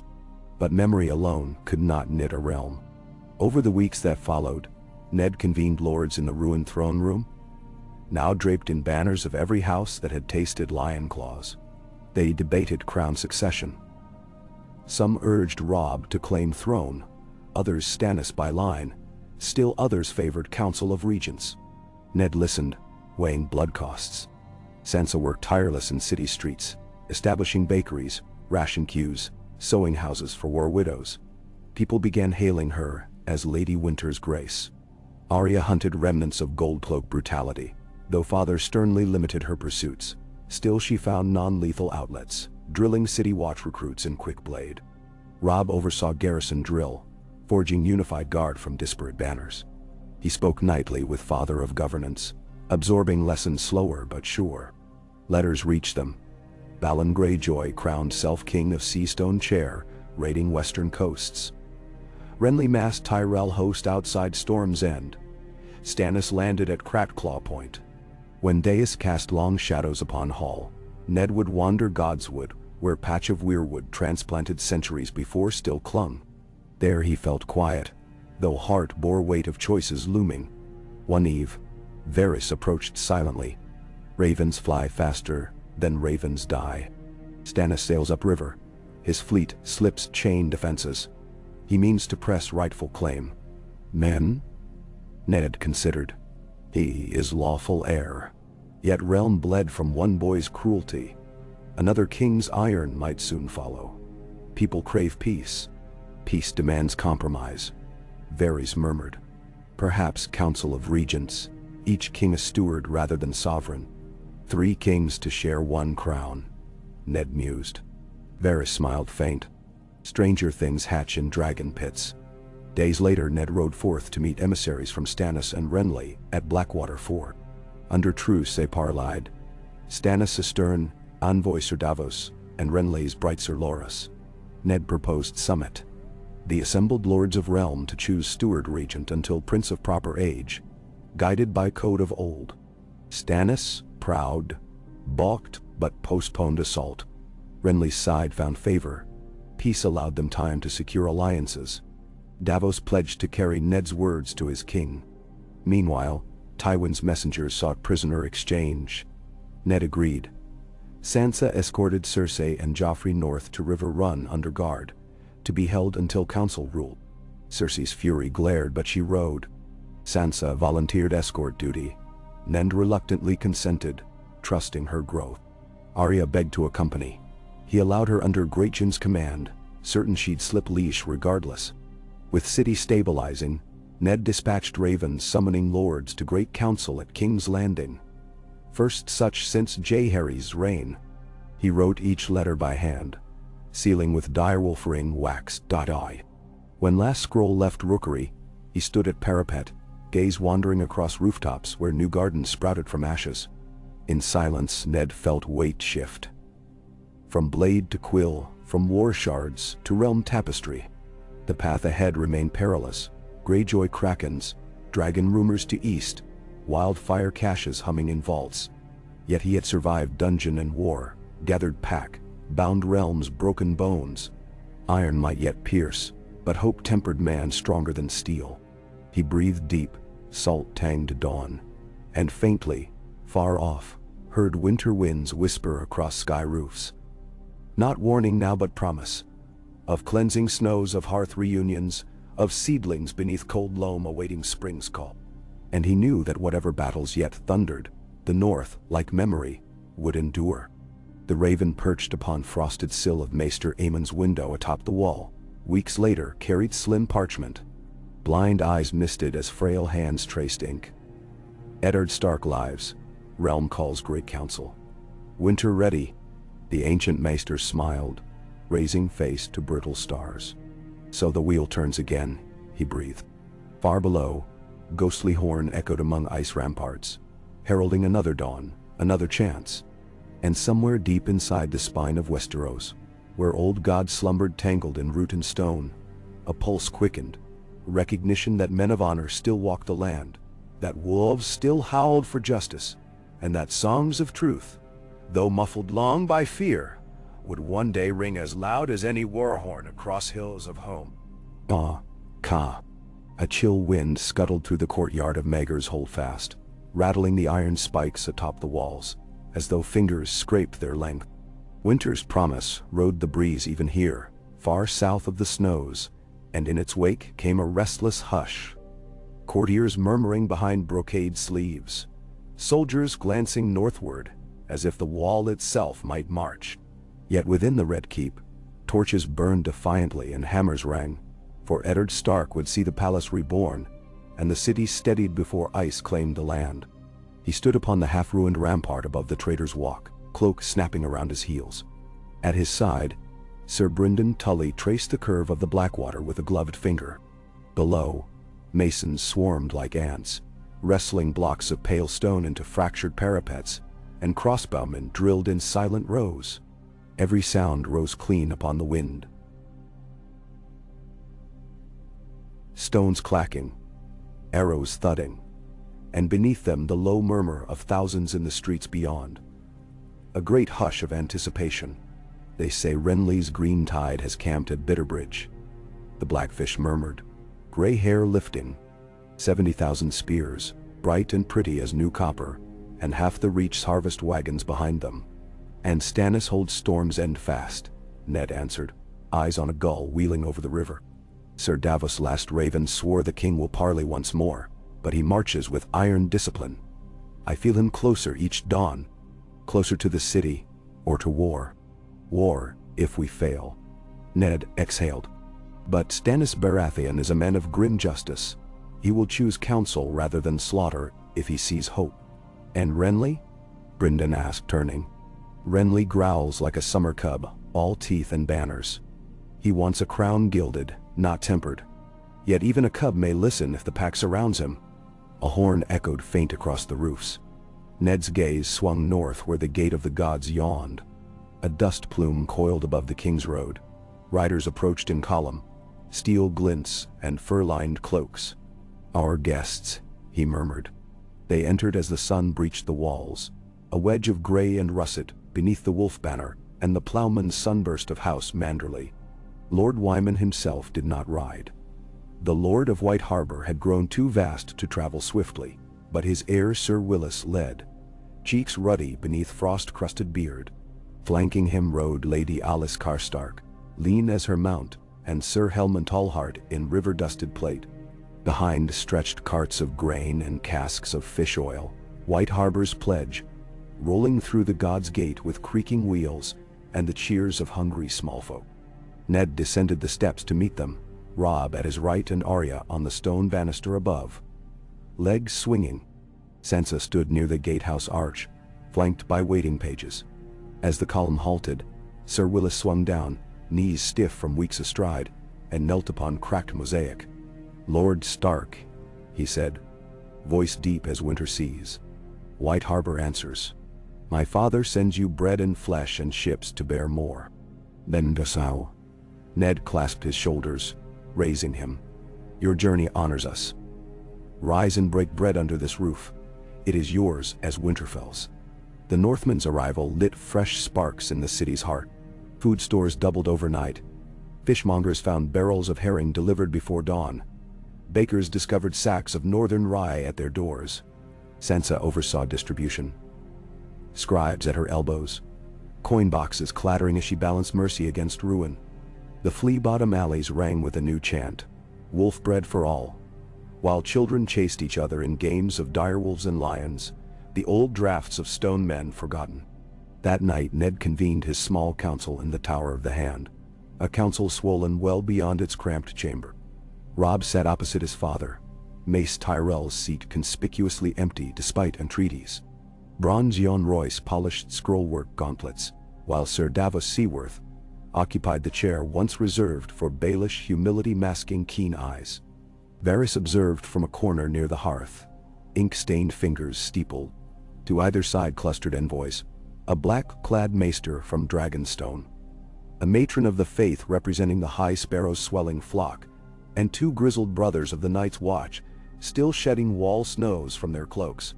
Ned opened with tidings. The Watch reports giants stirred north of the Frostfangs, raiding parties and strange lights, announced Maester Luwin's nephew. Recently arrived from Castle Black, Lord Commander Jorah Mormont seeks horse and grain, lest the wall stand guard alone. Royce tapped knuckles on table. Winter rides hard enough without wildlings scraping our bellies. The realm must send relief. And we shall, Ned promised. Wagon trains will leave before first frost. The king in the north, he nodded to Robb, has pledged 500 men to reinforce the Shadow Tower. Robb inclines, though tension rimmed his shoulders. He had learned to weigh generosity against need. Every sword sent north was one fewer before the city's gates. Next came Sir Davos, bearing Stannis' sealed missive. Ned cracked the pristine wax and read aloud. To Lord Eddard Stark, now called Lord Protector of the Realm. I will come to your council at Half Moon's turn, under banner of truce, to treat of rightful succession and common peril. Keep faith, and I shall keep mine. Stannis of House Baratheon, first of his name. A collective exhale hissed round the room. Davos added softly, His Grace sails upriver with 12 galleys, no more, no catapults. He means honest parley. Robb's jaw flexed. Brother or foe? Stannis will expect deference. He calls himself king. And comes as guest, Ned said. We extend courtesy, but not submission. A great council alone will name the realm's steward. The faith's matron, robes the color of dusk, lifted fragile hands. The poor brothers swell tenfold. They starve less now, yet still they clamor for judgment. Of sin, of incest, of corrupt coin. The seven teach patience, but hunger stokes zeal.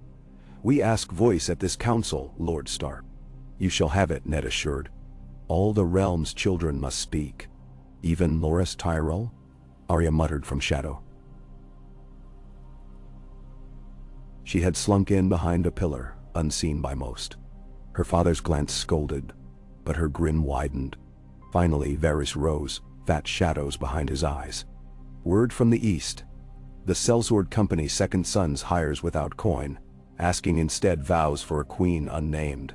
They ready ships at Pentos, and Quarth sends envoys seeking audience with a dragon's hiss upon the wind.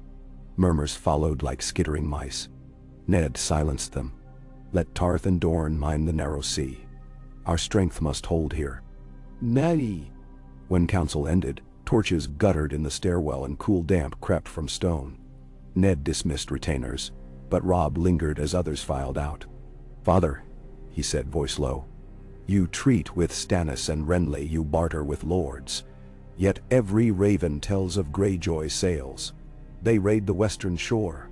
10 towers smolder, my friend the Mormont heir captured at sea. The Ironborn test our back while we stare south. I have not forgotten Balon Greyjoy, Ned answered. Asha commands longships too swift for our larger fleet, but Manderley's cogs will patrol soon enough. And your brother Bran sends clever ravens. The neck holds Moat Cailin stands.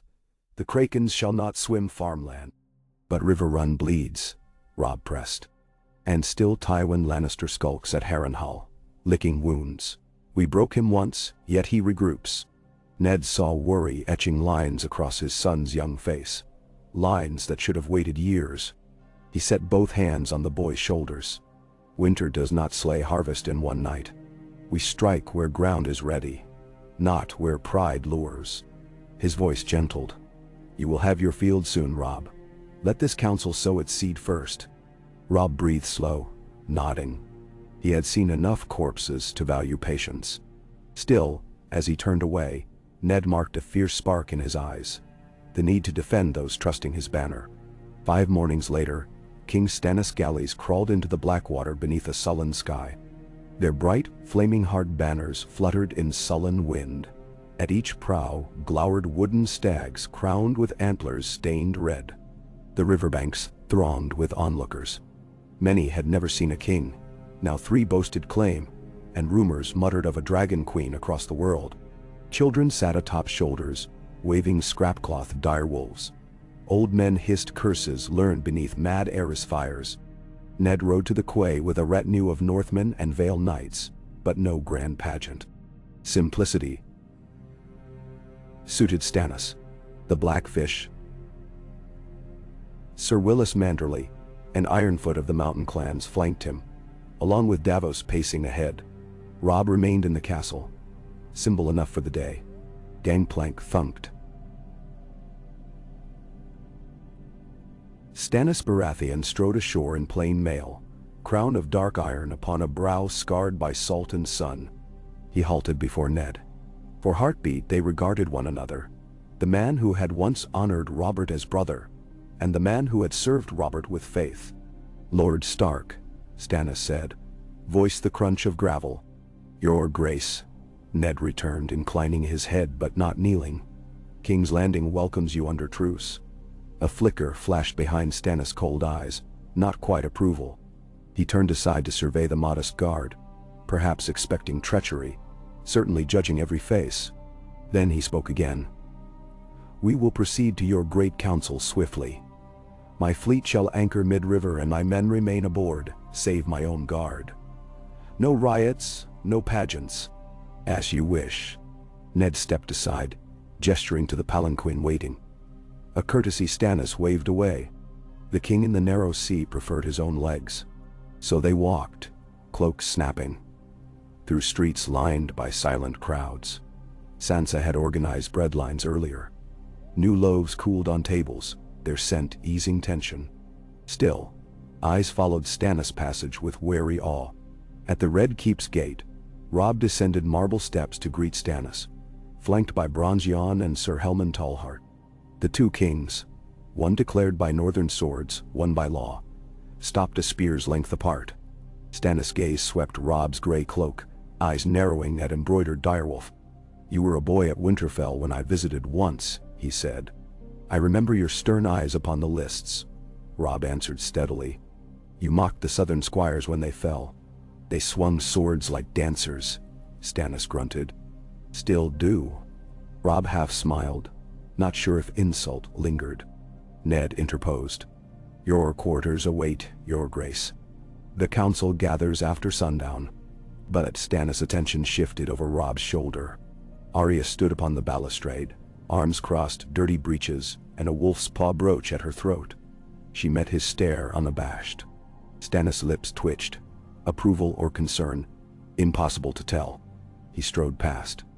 That evening, torches burned beneath the painted table in the Tower of the Hand, newly rebuilt to seat thrice its former numbers. Stannis arrived first, punctually, wearing a fresh surcoat of gold thread flames. Renly had not yet answered summons, yet emissaries promised his coming. Tyrion Lannister arrived instead, representing his imprisoned kin, eyes shrewd behind courtesy. Davos sat behind Stannis, quill ready.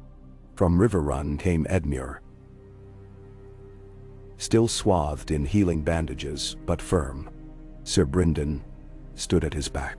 Manderley's corpulent steward, unfurled ship manifests. Seated last, their faces solemn, the high matron of the faith and two silent sisters, representing the Seven's poorer millions. Ned opened. This council meets to avert a second age of blood. Dragons walked once, now 5 kings stride. The realm cannot bear such weight. He gestured to the painted table surface. Even here, an echo of Aegon's design. Lands war-torn, rivers muddied, seas churned. We propose stewardship until rightful heir chosen by lords and faith together. Stannis' jaw tightened. Rightful heir stands before you. Joffrey is bastard born of sin. Renly younger brother. Your son Robb no claim south of the neck. The crown is mine by law. He scanned faces. But I will brook counsel. So long as counsel confirms truth, not lies. Edmure spoke, voice hoarse. Law breaks when wolf and kraken roam. We need rootstock, not sapling. Regent Council, as old King Jaehaerys once formed, may yet save harvest. Tyrion's grin slanted. Regent Councils breed knives in shadows. Ask my sisters back how steel kisses. His chains rattled. Ned allowed them loose. Symbolic of half-freedom. Tyrion added, yet I will listen, for I would see fewer small folk sing songs of lion cruelty. Robb leaned forward. Stannis, you speak of law. I speak of Northmen's trust. They bled for my banner. If I bend knee now, I betray them. Oh, then keep your north. Stannis' voice cut. I ask holdfast south of Moat Cailin. Yield them, and you may name yourself King of Snow for all I care. The Iron Throne remains mine. Murmurs rose. Ned raised a palm. Let us weigh another path. When Aegon forged peace, he kept Storm's End for Baratheon and Winterfell for Stark. The realm thrived under shared walls, perhaps 2 crowns, 2 realms, allied in defense. The north free, the south whole, bound by treaty. Stannis' brow furrowed. A line on parchment does not halt old wars, but shared cause might. Davos offered quietly. Winter, true winter, marches from beyond the wall. My nights on Blackwater galleys taught me dread, yet the tales from Old Town speak of cold things roused. Does any crown glimmer against darkness? The silent sister raised a fingerless hand. Through gauze she whispered, snow falls red in my visions, and kings freeze the same. Even Stannis shifted. Ned leaned in.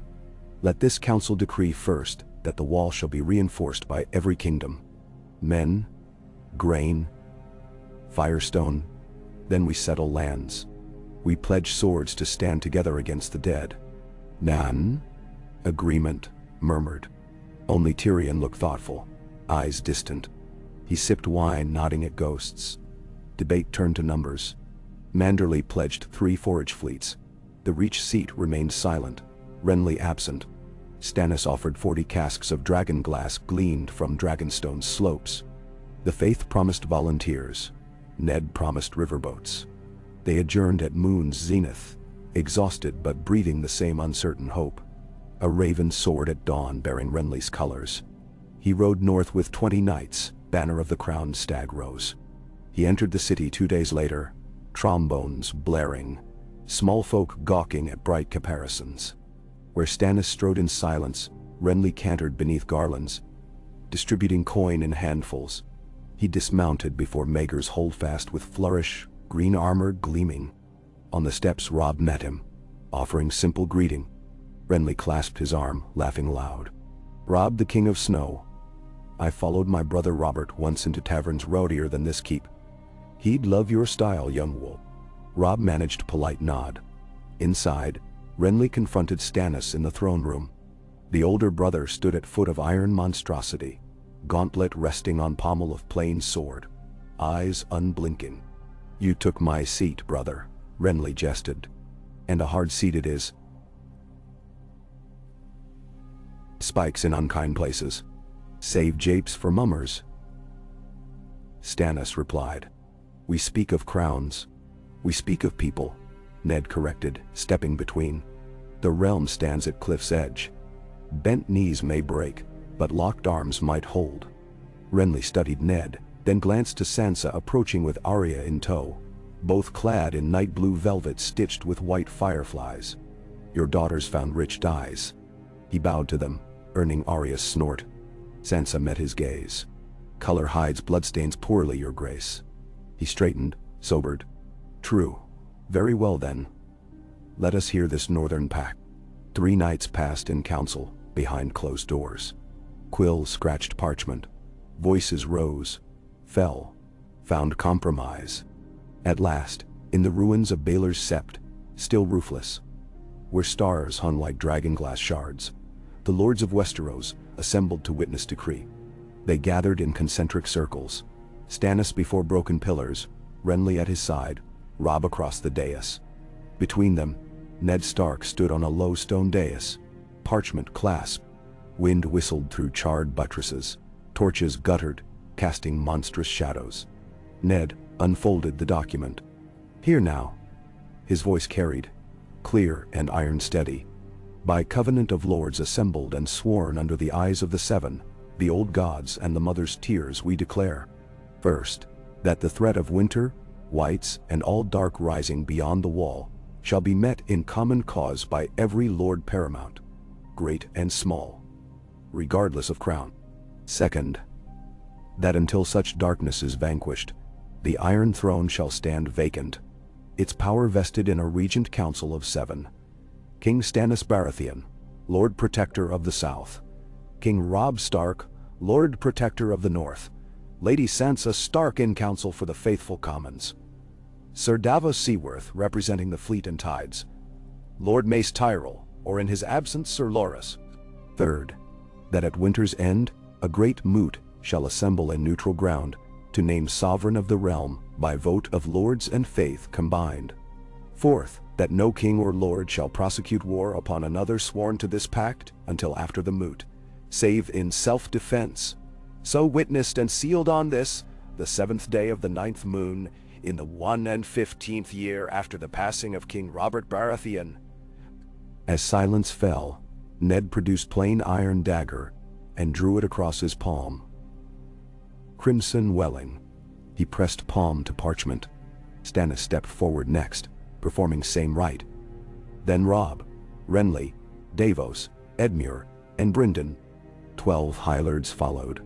The Faith's matron daubed parchment with oil of lavender and ash, sealing blood beneath. A gust tore through, flapping parchment like bird wing. Some thought it omen, others felt gods alive. Yet beyond stone shell of Sept, not all hearts warmed. Lord Tywin's envoys rode from Harrenhal halfway through recitation, refusing sign. Greyjoy banners laughed across waves. And in far east, across ship-crowded harbors, whispers of dragonfire licked eager sails. But here, for one measure of breath, unity glimmered. That night, the city celebrated. Bonfires illuminated cobbled squares. Bakers handed sweet cakes. Dornish red and Arbor gold flowed at every corner. In the Torchbearers' Square, Sansa directed singers while Arya danced reels with orphans, her laughter ringing beneath sudden snowfall of white ash drifting from smithy chimney. Even Stannis' stern guard allowed mugs of ale. Ned retired late, climbing the Tower of the Hand alone. As he emerged onto terrace, he found Varys seated near brazier, watching sparks swirl like tiny stars.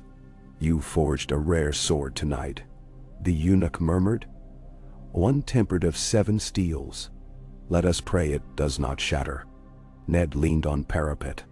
The city sprawled, lights glittering, bells tolling thanks. He felt weight lift, yet greater weight settle beneath. Tomorrow we march men north, open granaries, muster ships. Work begins.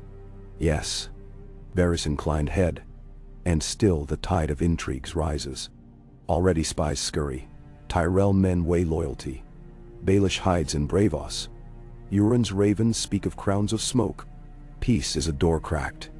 Many will wedge it wider, others slam. Main. Then we stand in the doorway, Ned said. We hold it open till dawn. Below, he saw Robb walking rampart with Sir Willis. Voices low. Arya perched upon Merlon overhead, eavesdropping. Sansa guided maids toward infirmary with baskets of bread. His children alive, strong, each changed. He felt pride ache inside ribs. The brazier popped sparks. Varys spoke again. Rumor comes of 3 dragon hatchlings beneath bleed-red comet in the east. Should they live, no border holds flame. End. Stories, Ned replied, though he recalled old Maester's scrolls. Let stories wait. But his gaze drifted eastward, where night swallowed horizon. Winter's first true snow arrived 2 weeks later, on the day the first relief column marched for the wall. Robb rode at its head, 500 horse, 3,000 foot, grain wains trailing. Ned, Stannis, and Renly stood at the king's gate to see them off. Sansa kissed Robb's cheek and pressed a wolf-head clasp into his palm. Arya gave him a new-forged dagger of castle steel, glinting. Snowflakes melted in his beard as he clasped father's forearm. Mind the wall, Ned said. And mind the council, Robb replied, smiling ruefully. He turned to Stannis. Your grace, I hold you at your word. When winter lifts we settle crowns. Stannis gave curt nod. Bring giant skulls, and I'll carve you a throne of frost. Robb laughed, wheeled gray stallion, and the column moved out. Hoofbeats muffled by fresh snow. Sansa watched until banners blurred white, then turned to tasks ahead. That afternoon, Stannis convened War Room to chart defense lines from Moat Cailin to Storm's End. Renly, ever flamboyant, proposed flying banners of both stags entwined. Stannis grunted. But to Ned's surprise, the older brother allowed little brother's jest to stand. Night fell early, lanterns painting amber circles on drifts. Ned found Arya practicing under the covered archery range, firing shaft after shaft at straw men painted like Lannisters. Each arrow embedded dead center. Soon you ride north, he said. She loosed final shaft. Soon. She looked at him, eyes wolf amber in lantern glow. After brothers, I'll guard Bran. No one touches Winterfell. He rested hand on her shoulder. Guard your own heart too. She flinched half-smile. Harder target. As seasons turned to deep frost, the Regent Council labored. Sansa chaired sessions with faith delegations, forging grain routes. Davos oversaw harbor dredges, warship repairs, chain removal, turning Blackwater into artery of aid northward. Renly toured smallfolk camps. Smoothing edges of stern edicts Stannis issued. Edmure strengthened river crossings. Brynden drilled garrisons. Ned coordinated all. Voice of steady winter amid squalls. Word arrived. Greyjoy raids repelled at Seaguard by joint Tully-Arryn fleet. Euron's silence driven off by Manderley galleys. Tyrells finally accepted seat on council, in exchange for safe passage of their harvest. Mace himself lumbered into city, shocked at its stark order. Yet darker tidings too. Shadow Baby rumored in Stormland slaying a lord. White Walkers sighted by Night's Watch Rangers near the gorge. Karth's envoy slain by masked warlocks. Ned rarely slept, but when he did, dreams whirled with blue-eyed whites and dragon wings blotting suns. One dawn, a raven from Castle Black. Lord Commander Mormont slain at Fist of the First Men, slain by dead come walking, body lost. Jon Snow now acting commander, wall overwhelmed by refugees. Request for wildfire and unbreakable glass. Ned clenched letter. Dread. Chilling marrow. Robb's host still 3 weeks from wall. He summoned council. They must send riders, Ravenstorm, every smith forging dragon glass arrowheads. Stannis swore his red woman could conjure fire spells. Renly balked. Faith hissed at sorcery. Ned silenced them. The wall must hold. As crisis mounted, internal fractures crept. Some Southron lords grumbled at Northern Hand heavy on purse strings. Tyrell envoys whispered of marriages. One night Tyrion, no longer chained but watched, approached Ned in solar. "My lord," he said, shadow tall behind candle. "Peace may crumble faster than this city's mortar. Some think you aim to crown yourself once winter passes." Ned met mismatched eyes. "I desire no throne. Your enemies assume it." Tyrion twirled silver coin. "Cersei plans something. Word from my spies. She counts Tywin's return south with fresh sellswords. She will seize your daughters as hostages if she can. Meawanhro. They ride north away from her reach. For now." Tyrion flicked coin. "Do not dismiss Lioness. She will strike in silence." Ned's breath fogged window glass. He recalled dungeon nights. "Let her come. We will not be caged again." Tyrion studied him, half smile. Spoken like wolf with taste for bars. In midwinter's heart, news came that Robb reached the wall, just as the dead assaulted in storm. Ravens carried frantic words. Giant ice spiders, whites unending, the horn of Joramun rumored. Robb and Jon Snow stood shoulder to shoulder atop battlements, flaming arrows in sleet. Ned's council argued all night. Should Stannis sail? Should Renly march? Supplies thin. At dawn Ned reached decision. He himself would ride north at head of southern levy.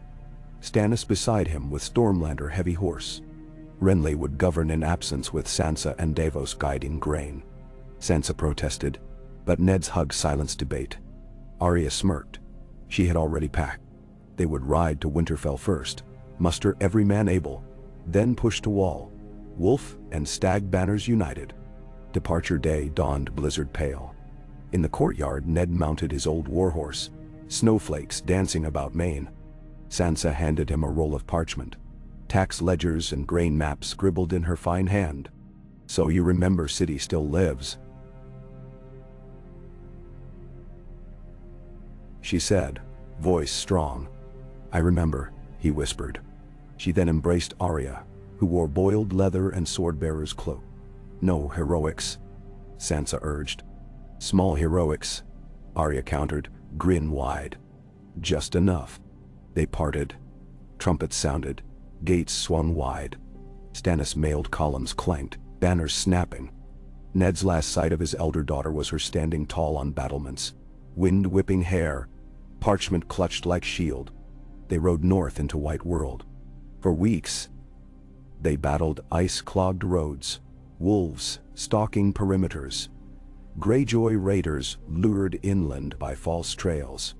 Winterfell welcomed them in cold glory. Bran, now tall as man, greeted father with tearful stoicism. Rickon dashed through snowdrifts with shaggy ghost dog Shaggy Dog barking. Moat Caelan's ruins bristled with new palisades. The joint host passed, then pressed across shivering sea of snow to the last hearth, where clans joined. Ahead, northern lights rippled green and violet. Tan omen some called hope, others doom. Near Nightfort, they met deserters fleeing. Faces frost-burned, they spoke of white shadows, of hornblast that broke hearts. Ned listened but pressed on. He saw the wall days later, a titanic slab of ice aflame with torches. Smoke spiraled from shattered gate where trees had been felled to barricade. On foot through blood-slick tunnel, Ned emerged into chaos. Robb atop parapet, cloak burned at hem. Jon Snow commanding archers with calm beyond years. Giants' drums beating in forest gloom beyond. Horns called. 3 blasts. 4, unending. Ned climbed stair, clasped son's arm. "Father!" Robb gasped relief. Jon turned, eyes like embers. Reunions would wait. Battle roared. Stannis men formed shield wall across breach, crimson hearts beside deerwolves. Ned's sword split a white skull of hoarfrost. It burst in powder. Dragon glass arrows hissed, shards of dusk catching firelight. Melisandre herself strode behind lines, ruby choker blazing, chanting tongue older than Andal's. Flames licked bodies of dead that dared near. Night stretched eternal, but dawn found barricades still standing. Snow ceased, sky fractured rose. Dead withdrew into forest silent. On parapet, the living sagged, breath misting. In infirmary, Ned met Samuel Tarley, hands shaking over ledger fallen. Yet hope shone, wall held. Ravens dispatched screamed triumph. Winter's first wave repelled. Jon Snow spoke with gravitas of command Ned scarcely recognized. They will come again. We must ride beyond the wall. Strike heart. Stannis agreed. Dragonstone's old tales of Azor Ahai stirred in him. Robb nodded, trusting brother of blood not birth. Ned studied their faces, felt old heart lift. Youth stood ready where age wavered, torch passed. He penned letters south to Sansa. Wall endures. Council must feed realm and ready second hammer. Believe in spring. Sealed with wolf in red wax, he sent Raven into pale sky. That dusk, as auroras shimmered and watchfires guttered, Ned Stark stood atop the high tower of Castle Black, gaze stretching into white infinity. Somewhere beyond that desolation walked nightmares clad in ice, yet at his side stood sons, brothers in arms, stag, and wolf banners entwined. He felt the pulse that had carried him from dungeon to throne room debates, from parley to battlefield. Stubborn, quiet beat that would not yield. Below, horns boomed once more. This time only single blast, brother returning. Yet Ned knew war was far from done. Dragons might yet fly. Lions prowl. Krakens rise. But tonight, humanity held its line. He closed his eyes to wind's bite, listened to distant howl of ghost wolves, and whispered a prayer older than kingdoms. Prayer of North to its silent gods. Keep the fire burning. Keep the pack together. Let the dawn come. And though no answer came upon the freezing gale, Ned opened his eyes with certainty that across war-scourged realm, in broken septs and humble hearths, others whispered the same. Snowflakes kissed his lashes. He breathed deep, sheathed sword, and descended to prepare for morning, when living would march into death's domain, not as scattered houses, but as realm reborn beneath shared sky.